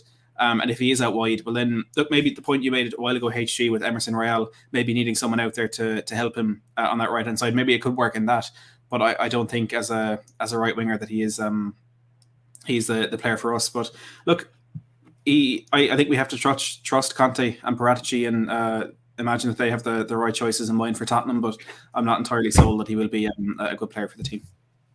What do you think, other Matt? I like him personally, and I think you've seen. I can't remember what season it was, but he had that really good season where he was getting goals and assists. So he's obviously got it in him, and I think Conte can get the best out of him. I think he, if you can. I look what he's done with people like Ben Davies, Eric Dyer, even at the moment Harry Winks. Why can't he do it with Adama Traore? I think it's a player we don't necessarily have, someone who's going to run at people direct. He's going to scare teams. It gives us another dimension in attack, and he's going to be probably double marked. So that means that when we have Son and Kane and maybe Moura and all our other attacking players, you can't mark all of them. And if you've got two on Adama, then I just think it opens up spaces for our better players as well. And, when he was at Wolves and at his best, he had the likes of Jota and Jimenez.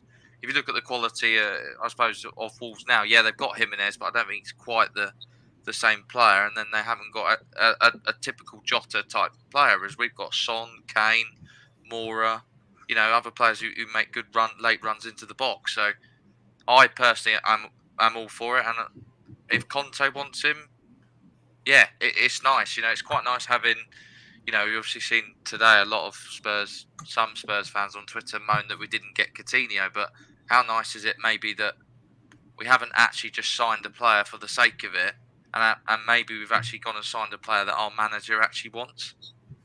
And I think that's more beneficial. If he wants him, then yeah, let's just go for it. And I think it could be a dangerous player for us. It's interesting. I was looking at the signings that Antonio Conte made when he took over at Inter, when he turned them from being the fourth best team in Italy to champions in a season and a bit, 2 seasons, right? That first summer, he signed an Austrian guy called Valentino Lazaro, who you may remember went on loan to Newcastle 6 months later. Right? They spent 20 million euros on this Austrian kid. Played 6 games, been on loan ever since, basically. 6 months later, when Lazaro didn't work out, he went and signed Victor Moses on loan because he knew what he was going to get. Victor Moses obviously didn't really cut it either, because 6 months after that, he went out and bought Hakimi. And obviously Hakimi was essential to them winning the league. So as much as I'm a pretty conservative guy when it comes to money, maybe he sees Traore as the best available option right now. And as Matt said, if it doesn't work out, well, I'm sure we can spin him on loan somewhere else and get some money on a loan fee, or we sell him somewhere else if it doesn't work out. But right now, Traore might be our best option to improve the position right now. And if it doesn't work out long term, well, then okay. That doesn't seem very Spurs to do that. It certainly doesn't seem very Levy to do that. But maybe there is this, we're hedging our bets a little bit. This is the best we can do. We're going to do it. If it works, brilliant. If it doesn't, then we move them on. And I mean, Lazaro is still out on loan right now. I think he's at Benfica. So like Inter, obviously, they've got him off the books and they're getting something back for him. Maybe Spurs see Traore or something like that. But it was interesting for me to figure out that he had 3 goes at getting the right wing back at Inter, and then the third one, the one he spent big money on, was the one who came in and solved the problem. It's an interesting one. John, what's your view on Traore? Do you want him? I think Matt is right that he can drive your team up the field. His end product is suspect and needs working on. But one of the things we struggle with, apart from Lucas, we don't really have anyone who will drive us up the field. And the other thing, he will attract players. He'll make space for the likes of Kane and Son. So that, if it is 20 million, I think it's probably a good deal to do. I also think Todd Klein, what's he, commercial director? Is that his position? The American fellow we brought in? Yeah. I think he might be doing a good deal on a baby oil commercial deal somewhere. Selling baby oil shop, Got a job, lot of it coming in. Yeah. That's going to be in a club shop, definitely. Yeah. And there'll be some sponsorship lines at checkouts. Yeah. That's it. Okay. Well, I mean, for my money, I would absolutely take him, and I think you're all a bit right. Really, he does drive us up the pitch. It is about backing the manager and giving him what he wants. And I think in terms of Traore, I see so much negativity about his stats. But the only stats that anyone looks at are the assists and the goals. I think his other stats, he's ball carrying. He's sort of he's overall. He's got the most take-ons in the Premier League, I think, this season. And European football, I think it is. European football. He's got I think 5.02 progressive carries or completed dribbles per game. He's in high up in the 95, 96, 97th percentiles for a lot of those stats. But I mean, does it really matter if nothing's coming at the end of it? I don't know. But also, because it's not necessarily his assisting at the end of it. It's the ball before, isn't it? Sometimes, and it's winning a free kick, and it's all those things that my dad says he's very good at. Who watches him, week in, week out. All I can say is that the season I saw Traore tear us to pieces at Spurs before we injured him off the park. He was just on fire that season 2 years ago, on absolute fire. And it has gone a little bit wrong from at Wolves. And I see the questions coming in. The reason he's on the bench is because of his contract negotiations, pretty much. It's as simple as that. He won't sign a new deal, and he's fallen out of favour with the manager and the club. So I do think that he gives us something that we just don't have currently, and not a lot of teams do. I think, and for 20 million quid, from a business perspective, which I know people hate talking about, it's a very low risk signing. You're going to get that 20 million quid back more than likely, or be able to farm him out on loan easily. Sorry, XG. No. I mean, we're talking about Wolves not playing him. Well, Wolves are on a pretty good run of form without him. I know he came on against United and helped set up the goal, if you can call it that. But look, I do think it is a case of it's like how I talked about earlier with Walker and Rose being those bombing fullbacks. Like Rose chipped in with a few goals, but Walker didn't. Walker was basically that side of the pitch, keeping it in, giving the defence something to worry about, being able to sprint back if he was caught out of position.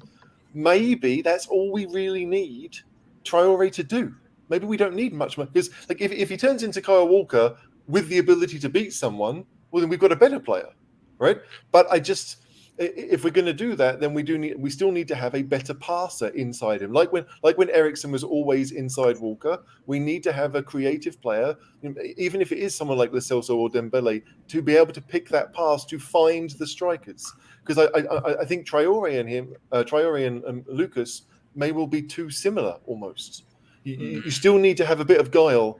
And so, maybe I'm talking myself into it, and I've been against it really from the start. Certainly at 40 million, at 20 million, again, if we sign him on I'm going to say big money, right? But if we sign him on a long-term deal, maybe we have to eat some of those wages if it doesn't work out long-term. But we've been doing that for a number of years, and our wage ratio is still peanuts compared to a lot of teams. Yeah. So, maybe it is worth the gamble. But if you're talking about a long-term option, then I would rather sign an experienced right wing back who's done it before. But if you're looking for a 6-month rental, in effect, that you pay up front for, then Traore may be the best one we can get. Okay, that's true. That's Can I true. say one quick thing on that? Yeah. Do you know the one thing he'll give us that we haven't had for a while? Really, he'll get people off their seat as he runs down that He wing. will. 100%. Proper, I know we have this romantic view of Spurs players, but he will excite us. He'll let us down at the end, but he'll excite us getting there. Yeah, which is all about Spurs, really, isn't Yeah. it? They do excite us getting there.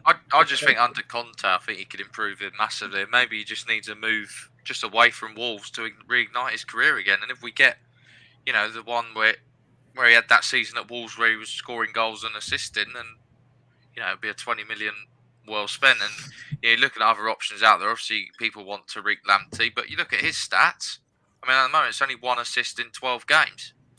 He can't last 90 minutes because he's completely buggered his hamstring up. He had a really serious operation on that. So I do think that is a risk for £50 million. And we already have enough cropped players as it is. I'd agree with you. Next one up. I can't believe I've talked myself into signing Adama Traore. What You have, yeah. I can't believe it either, but to be honest, there's hope. What number would he be? That's what I want to know. Like, get him on the back of that awful green and purple monstrosity. Ooh. 88 or something. I don't know. Whatever. Right, Rudiger. Why is Rudiger in there? Rudiger's not going to sign for us. He's going Madrid, isn't he? Yeah. He can go anywhere else.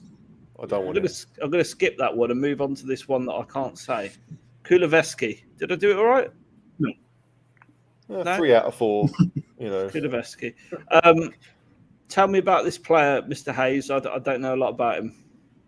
I'm a fan of him in terms of his talent, and I think stylistically how he could suit Tottenham. Like I mentioned a second ago, that kind of the inverted winger that we need in our system right now to narrow the pitch in order to make it wider, if that makes sense. Like those, like Son and Lucas typically coming in and being narrow and allowing that space around the outside for Reguilon and Emerson. Now, look, I will add that is almost a futile tactic if you've wing backs who can't cross the ball, because essentially that's what everything is aimed towards. But look, he's a very good player. He's still young. He's had a decent time at Juventus, and I think the biggest praise is Cristiano Ronaldo called him a great talent for what he's done there. He had a good Euros for Sweden. I think grabbed a couple of assists for himself, but he's a player that I think probably fits the demographic that we're looking for as well, and that he's not at the peak of his career, 25, 26, 27, where he's pushing on right now to his top level. He's one who, because he's a bit younger, maybe we can get him for a little bit cheaper. It's a bit of a more long-term investment. I think he'd be a good addition to the team, because Lucas in that role, I'm a fan of. HG.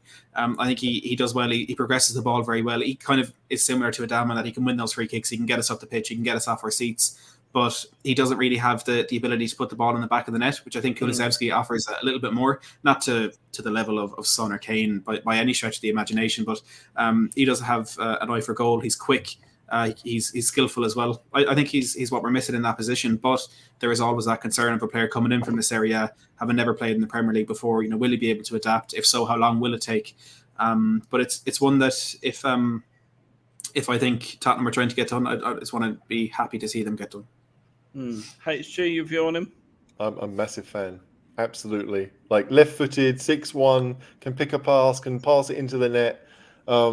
Doesn't play that often for Juventus. They may need the money. We've got links with Juventus anyway. Like, please make it happen.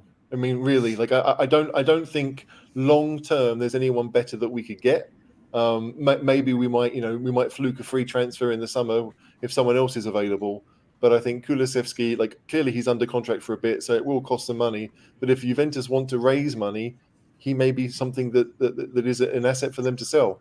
I would prefer, similar to what Matt said, I would prefer him in that position, kind of alongside Kane and Son. But because of the size he is and the quality he has, he could really be almost like a Kane backup. If you want to have a number 9 that actually has the ability to pick a pass, like, he's not a central striker, Kulaszewski, but he's the type of guy that understands the position. And if you can get your front three interacting with each other, I don't really care who's doing it. I just think he's a really intelligent footballer, and I love intelligent footballers, because they can find the solution. They don't need to be told what to do. They'll make the runs themselves, and they'll give options for their teammates. And I think Kulaszewski can do it. And he's, again, 22, Matt? He's not old by any means. Okay. How about this one then? Mr. Bat Conte, Weston McKennie.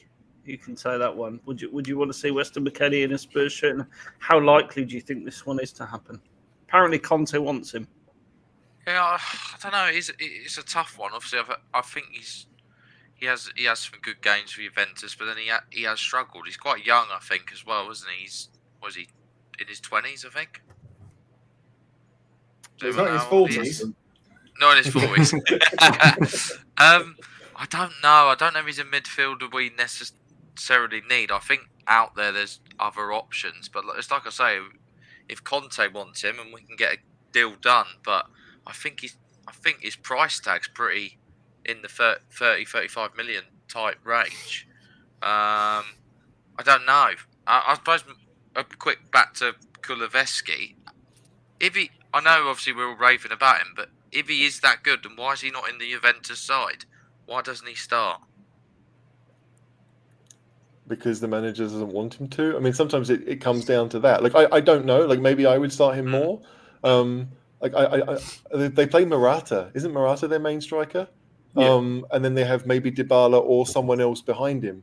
So, like, he's got competition there, and he'd have competition at Spurs. But I don't think Juventus would be selling him if they didn't have a reason to, right? And I think that maybe he is a saleable asset for them. But yeah, it's a good point. I mean, like in January, as we've seen, like teams will sell the players they don't want, right? Or the players they've only got 6 months to get a fee, so they'll do that. That's what we did with Eriksen. Like PSV didn't want Bergwijn, which is why we got him, right? If they wanted him around, he'd have stayed there. So in January, especially, basically you get signings who teams don't want, and hopefully you can take someone else's trash and turn them into something into treasure. But like, I mean, McKennie's better than that, and Kulaszewski's better than that. And I think that really, if Juventus didn't have a financial reason to sell, I don't think they'd be selling either of them. Okay. Yeah, I suppose McKennie would be an upgrade. I think maybe Højbjerg, or at least you could put him in and put Højbjerg, on the bench. I think we're seeing why Southampton wanted to get rid of Højbjerg. I think we've seen it in the last couple of weeks, or even a couple of months. Maybe he just needs a rest. I don't know, but yeah, no. Weston McKennie would be a good player. He'd add energy. I'm sure he'd have a high pressing game, and I'm sure he'd help us. But it's like I say, whoever Conte wants, I suppose you try and get behind that and try and back him. Yeah. My concern. Go on, sorry, Matt. I was going to say my concern with Weston McKennie, and it's not from a particularly reliable source, but if it is true, it'll be Anco Nero. They're an Italian outlet have been saying that there's actually disagreement between Antonio Conte and Fabio Paratici, where Paratici wants Kulaszewski, but Conte wants Weston McKennie. The reason everyone is talking about Weston McKennie is because Fabio Paratici did one of his special Brian Hill type deals where behind the scenes in 24 hours he brought McKennie from Schalke to Juventus, and he was the one who wanted to give him that chance at a big club in Europe. And if 24 months later he's so against it that he doesn't want him at all, he wants a different player, I'd be concerned that what Paratici saw him doing at Juventus. But again, that's I don't know the reliability of that report, but if it is true, I think there's a conversation to be had there. I think McKennie's had a few disciplinary issues, not necessarily with the club, but maybe when he's on international duty with the States. But again, it's one of those. He's a young. He's 23. I looked it up, Matt. He's still a youngster too. So I don't know. Like McKennie to me, as you said, Matt, he's similar to Højbjerg, is that he can be a bit defensive, but maybe he doesn't want to be. Maybe he wants to go forward. He scores a fair few goals for Juventus, considering. So yeah, I don't know. Like I've said for a number of months, probably that we have too many number 8s, right? People that can go forward, maybe be box to box midfielders, and maybe Conte wants that. But I still think that we need a true defensive midfielder and a true attacking midfielder, and we don't need any more hybrids. Winks can't really do either. And Skip is maybe better at passing and has better defensive awareness than Wink does. And Højbjerg maybe is okay defensively, but doesn't have the passing. And he's played so often, maybe he's just knackered. That at some point we have to decide, look, we've got a 25-man squad. Maybe we can only have 2 or 3 of those hybrid players, and everyone else needs to be a bit more specialist or to offer more goals. Our midfield doesn't offer enough goals as it is. And if McKennie could come in and be Højbjerg plus goals, then it is a win. It absolutely is a win. As much as I think Højbjerg is a decent player, like you want to improve where you can. Okay. Moving on. Lamptey. I don't think anyone seriously thinks that's going to happen in January. I mean, does anyone? Stick your hand up if you do. No. So I'm not sure it's worth discussing it too much. I mean, it'd be a fantastic signing, but January, I think, is out of the question for that. Frank Kessie then. So we spoke about, I think Kessie's contract's expiring soon, isn't it, Matt? Yeah. Yeah. His contract's up at the end of the season. And that, I think, is the reason that there's no chance of us getting him in January, because AC Milan, it's been, over 10, 15 years since they last won the league. They're in a bit of a fight for it now, and I think they'd more than happily part ways with a 10, 15 million transfer fee to keep him for that extra 6 months to try and get them over the line to that Scudetto. I don't know if it'll happen, but I think for January that one's out of the window, but there's nothing to say we won't sign a pre-contract agreement. Perhaps G's favourite way to do a deal. And if we did, I think it would be a good move for us. Yeah. John, thoughts on that player? Yeah, I haven't seen a lot of him, but the reports seem pretty good. I at the moment I'd take him, but then personally I'd stick you in midfield ahead of Højbjerg, caller. Thank you. I mean, I'm quite mobile. Is it those long legs? Is it? Yeah, long legs. The spider. They don't come with a spider for nothing. Is that a compliment? I'm not sure, to be honest. The creepy nose hanging around in the corners. It was the missus, so possibly not really. Yeah. She hates spiders, come to think of it. Right, let's talk. Let's talk Kessie with HG. Is this a player you like? We've been linked for him for a number of years. So I've seen that he's doing well in Serie A. I mean, that doesn't mean a great deal. But I also know in January it won't happen because I think he's at the African Cup of Nations. So, if it was to happen, he wouldn't come today, right? He's off in Cameroon preparing for that, and he's giving up money. If he was to leave in January, Kessie is giving up money. Players run down their contracts so they can then get more wages at the end of it. So it would be a weird one. I feel like a lot of the midfielders that we're being linked with do pretty much the same thing that our midfielders already do, maybe a little bit more, but they can score a few more goals. But I don't know, if you sign Kessie, then to me, one of Winks or Højbjerg has to go. And in that case, it's probably Højbjerg because Winks at least offers you homegrown, even though I think that Højbjerg is a better player than Winks. It's just, it's going to be a weird one. Are we going to have the turnover that maybe Inter had in the 2 years that Conte was there as he tries to find a tide? Maybe we are. Maybe Højbjerg, because loads of Italian players, they get signed and then they go on loan somewhere else. Or after 6 months or a year they're loaned out, and there's less issue with that. And I think in England we're a bit more accustomed to signing someone and then saying, right, give them a year to acclimatise. Well, no, I want them to start well, right? I don't want to wait a year before they come good. They can go on loan and do that.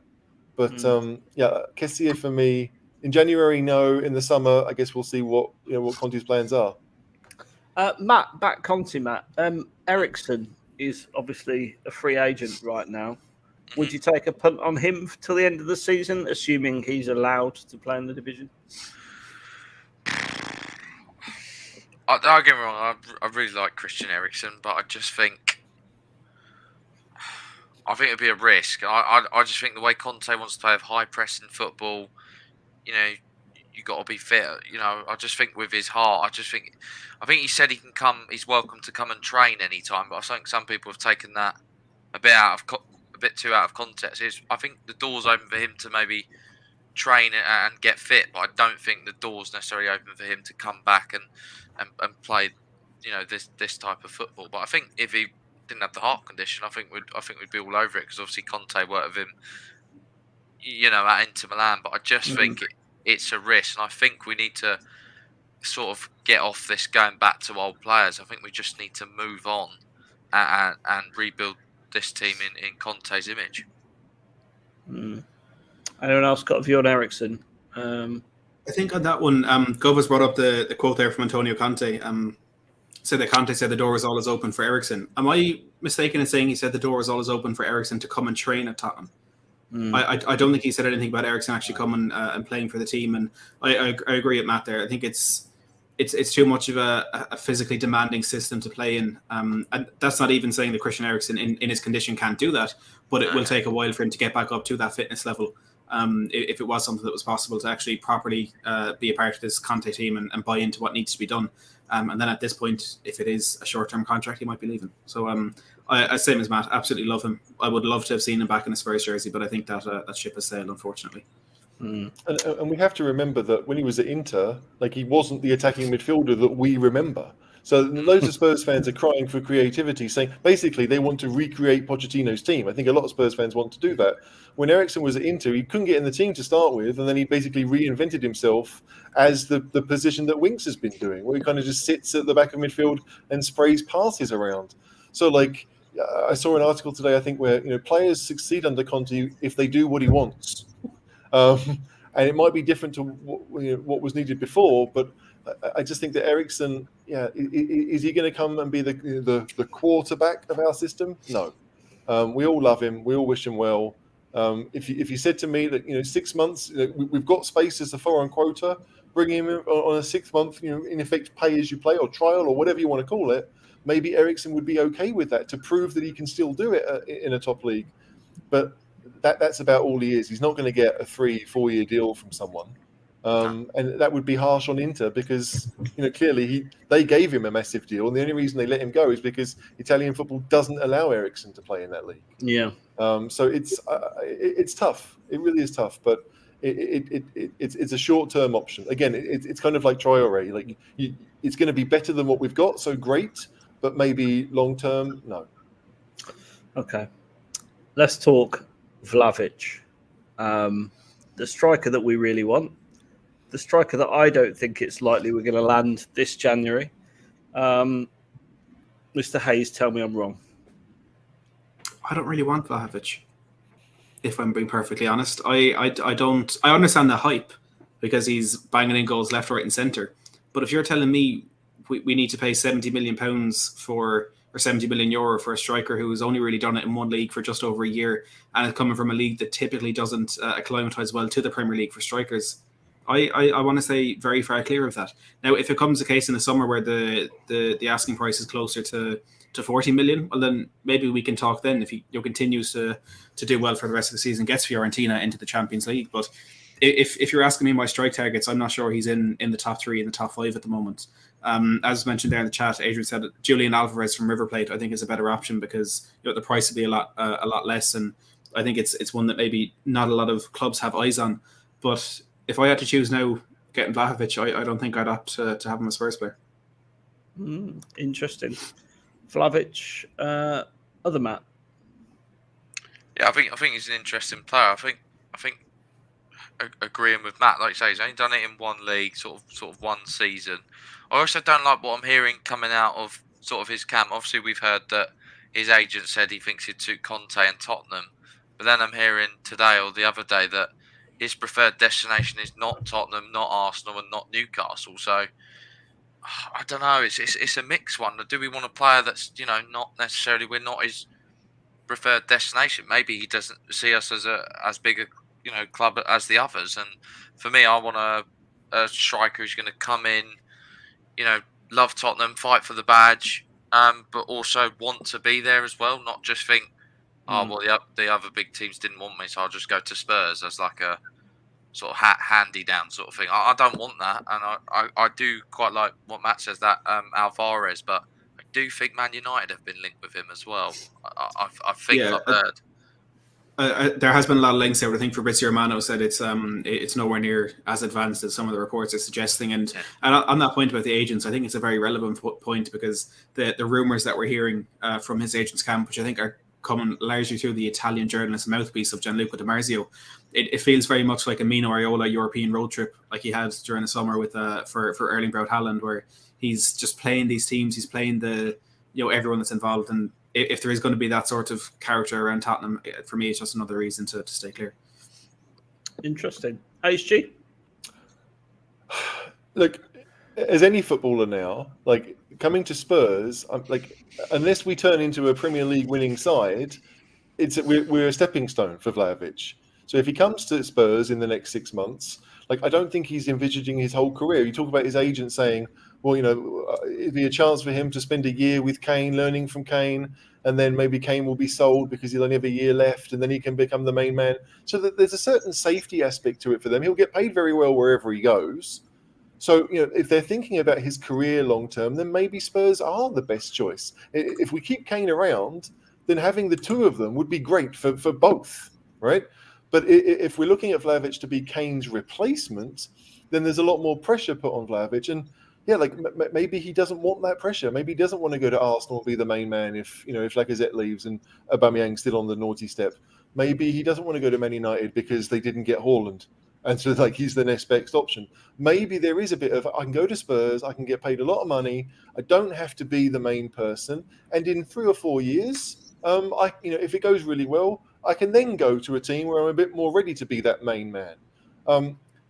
It's tough because no one wants to see Spurs used as a stepping stone. But let's face it, that's what we were to Carrick, that's what we were to Berbatov, that's what we were to Modric. And those players helped us get to where we are now. So I'm less annoyed if that's the case. But I think that Vlahovic, that we're going to need a striker at some point. And if he wants to go to Spurs, whatever the reasoning is, whether it's Conte or stepping stone or whatever, I'm okay with it. Because if we do get him in the summer and it ends up being 50 million euros or whatever, great. That's still a decent price for a guy who hopefully will continue to score the goals he scored this season already for Fiorentina. An interesting one. Just if you haven't already subscribed, there's 221 people watching. So just say, please do hit the like and click the subscribe. That would be grand. Let's go to our next one. So Aaron Ramsey, he's available apparently. Anyone take Aaron Ramsey? One of the Mats? No. Okay, well that's killed that. Icardi. Right, Icardi. Isn't that Brendan's joke? Yeah, it was. Yeah. No, he's a troublemaker, isn't he? Yeah. Didn't Conte sell him from Inter? I don't know if it was before then, but no. Icardi is the type of signing where it's like Fraser Campbell. You're desperate for a striker. There's 10 minutes left to go. That's kind of where you'll be. Like if Kane gets injured in that, in our last game before the window's shut, then Icardi might be someone we would consider, but I don't see it before then. He's better than that. Just to be really clear, he's a bit better than that level, though, isn't he? Better than Fraser Campbell. Yeah, no, he's much better than Fraser Campbell. But the idea being is that right, then. At that point in time, that was really all we could do.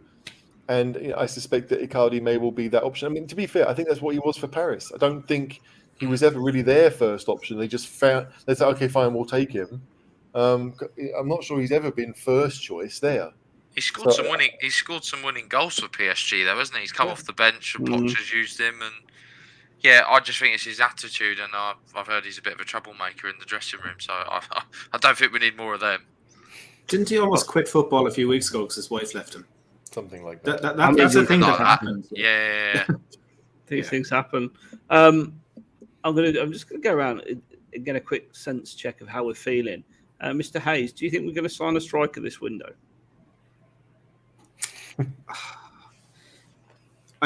We may sign a striker, but I don't think we're going to sign one at the level that we need. Kind of along with what HG was saying about the right wing backs at Inter Milan. We may get one that's the best option now, but I don't think we're going to solve or back up to Kane problem this window at all. Other Matt, do you think we're going to sign a striker?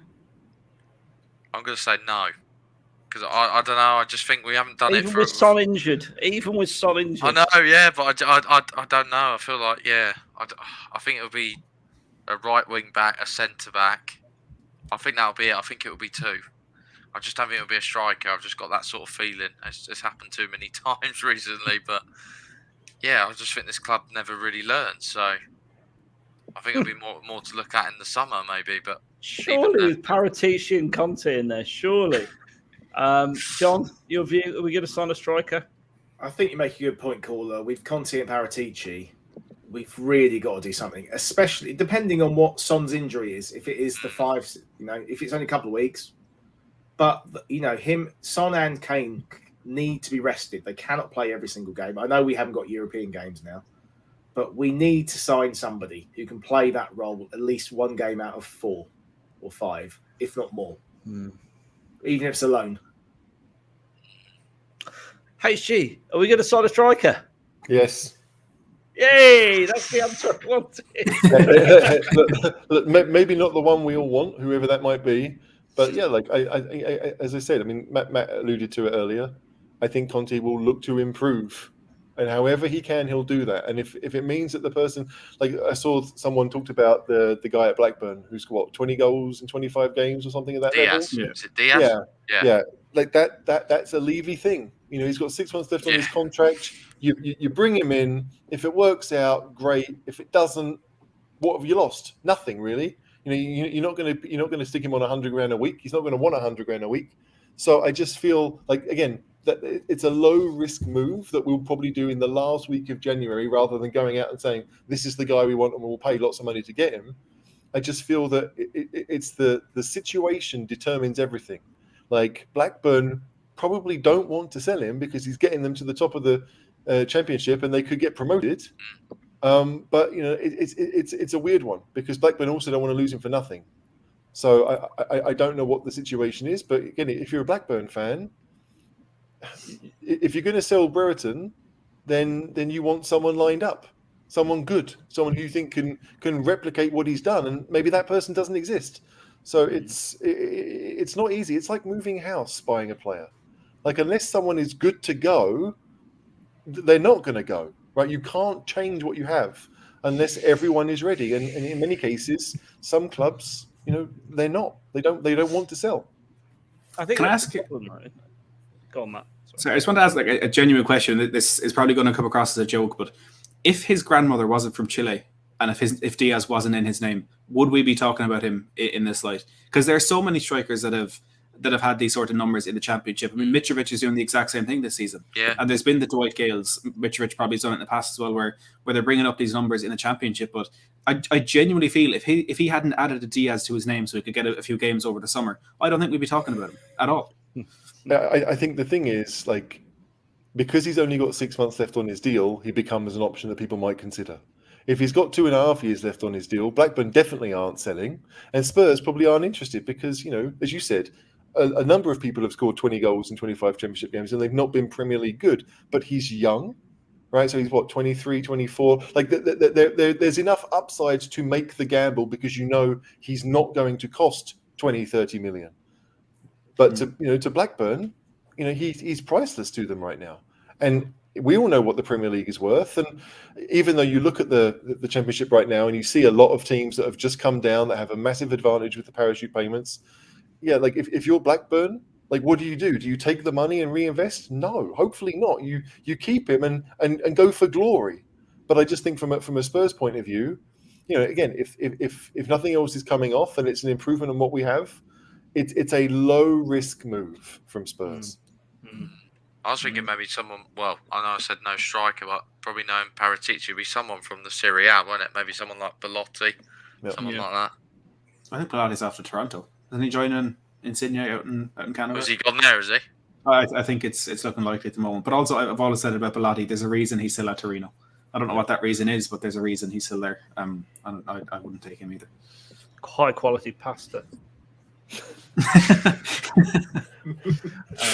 Look, we've been going nearly 2 hours. I just want to say thanks very much to all of you. Matt, do you want to tell us? Matt Hayes, go first. Tell us about your channel, so you can so people can find you. My channel is basically these transfer chats, about 3-4 times a week, and me on my own with a few graphics that talk about Adama Traore and his baby oil. Do kind of live post-match reactions to games as well. We're actually sitting 13 subscribers away from 12k at the moment, so if there's anyone there who hasn't already, I'd really appreciate some support. But do make sure to hit subscribe here in this channel as well. I can honestly say, I always say to Caller, the only Spurs YouTube channel where I don't miss a show. It's an incredible channel, and it's always an honor coming on and chatting with you lads. So make sure to hit that subscribe button here as well, everyone. You're very kind, Matt. You're very kind. And other Matt, where can we find you, mate? Yeah, so I'm on a channel with my co-host Simon called Premier Hotspur TV. We cover sort of live match reactions, We do call-in shows every Sunday, just for fans to have a bit of a voice and a bit of a rant if they need it. We're doing sort of some transfer shows just to update it, but we sort of wait until news is from good sources rather than just any random source. But yeah, we're a couple of hundred off 1,000 subscribers now. But yeah, no, subscribe to us if you can, but also subscribe to these guys who do a great job, and it's a great show, and it's we've had a good laugh tonight. But as Matt said, I watched this one. It's probably the most watched Spurs podcast I watch, I'd say, because it's just funny. You can watch it in the background. HG makes me laugh. Cooler, you make me laugh when you rant about Harry Winks. Yeah, John, he has his moments, and John, I like the fact that you keep fit and you're a runner and things like that. I'm a personal trainer, so yeah. But yeah, no, thanks guys for having me on, and yeah, subscribe to the Cheese Room podcast and subscribe to Premier Hotspur TV and subscribe to Matt Hayes. What a legend! That's it, absolutely. John, thanks for joining us again from the South Coast. Happy days, mate. Bit of a weird one. There's been a couple of comments about my cats. They both come in and they're sitting over there. They're both looking at the cat flap as if there's another cat going to come and try and attack them. My wife's obviously kicked them out of the house and they're coming in now. Anyway, I hate cats, I've got to say. I can't wait to see you at the Sunday. Can't wait to see you at the football on Sunday with this guy, who is going to be there. It's like a custom now. I have to get it up every show. So, have you got permission? What time are you going to be there for? Have we worked this out yet? I'm still negotiating. Okay. I'll let you know. I'll throw you a prawn sandwich from where I am. HG, thanks very much as ever from Austria for joining. No problem. I enjoyed it. It was a really good show, and yeah, 2 hours just flies by when I'm having fun. So tonight was fun. Does. It really does. So we're back on Monday, and let's hope for a great result at the weekend. And we'll talk more about Chelsea next Wednesday, but I'm confident we can overcome that 2-0 deficit at home as well. So in the meantime, come on, you Spurs, as ever. Come on, you Spurs. Come on, you Spurs.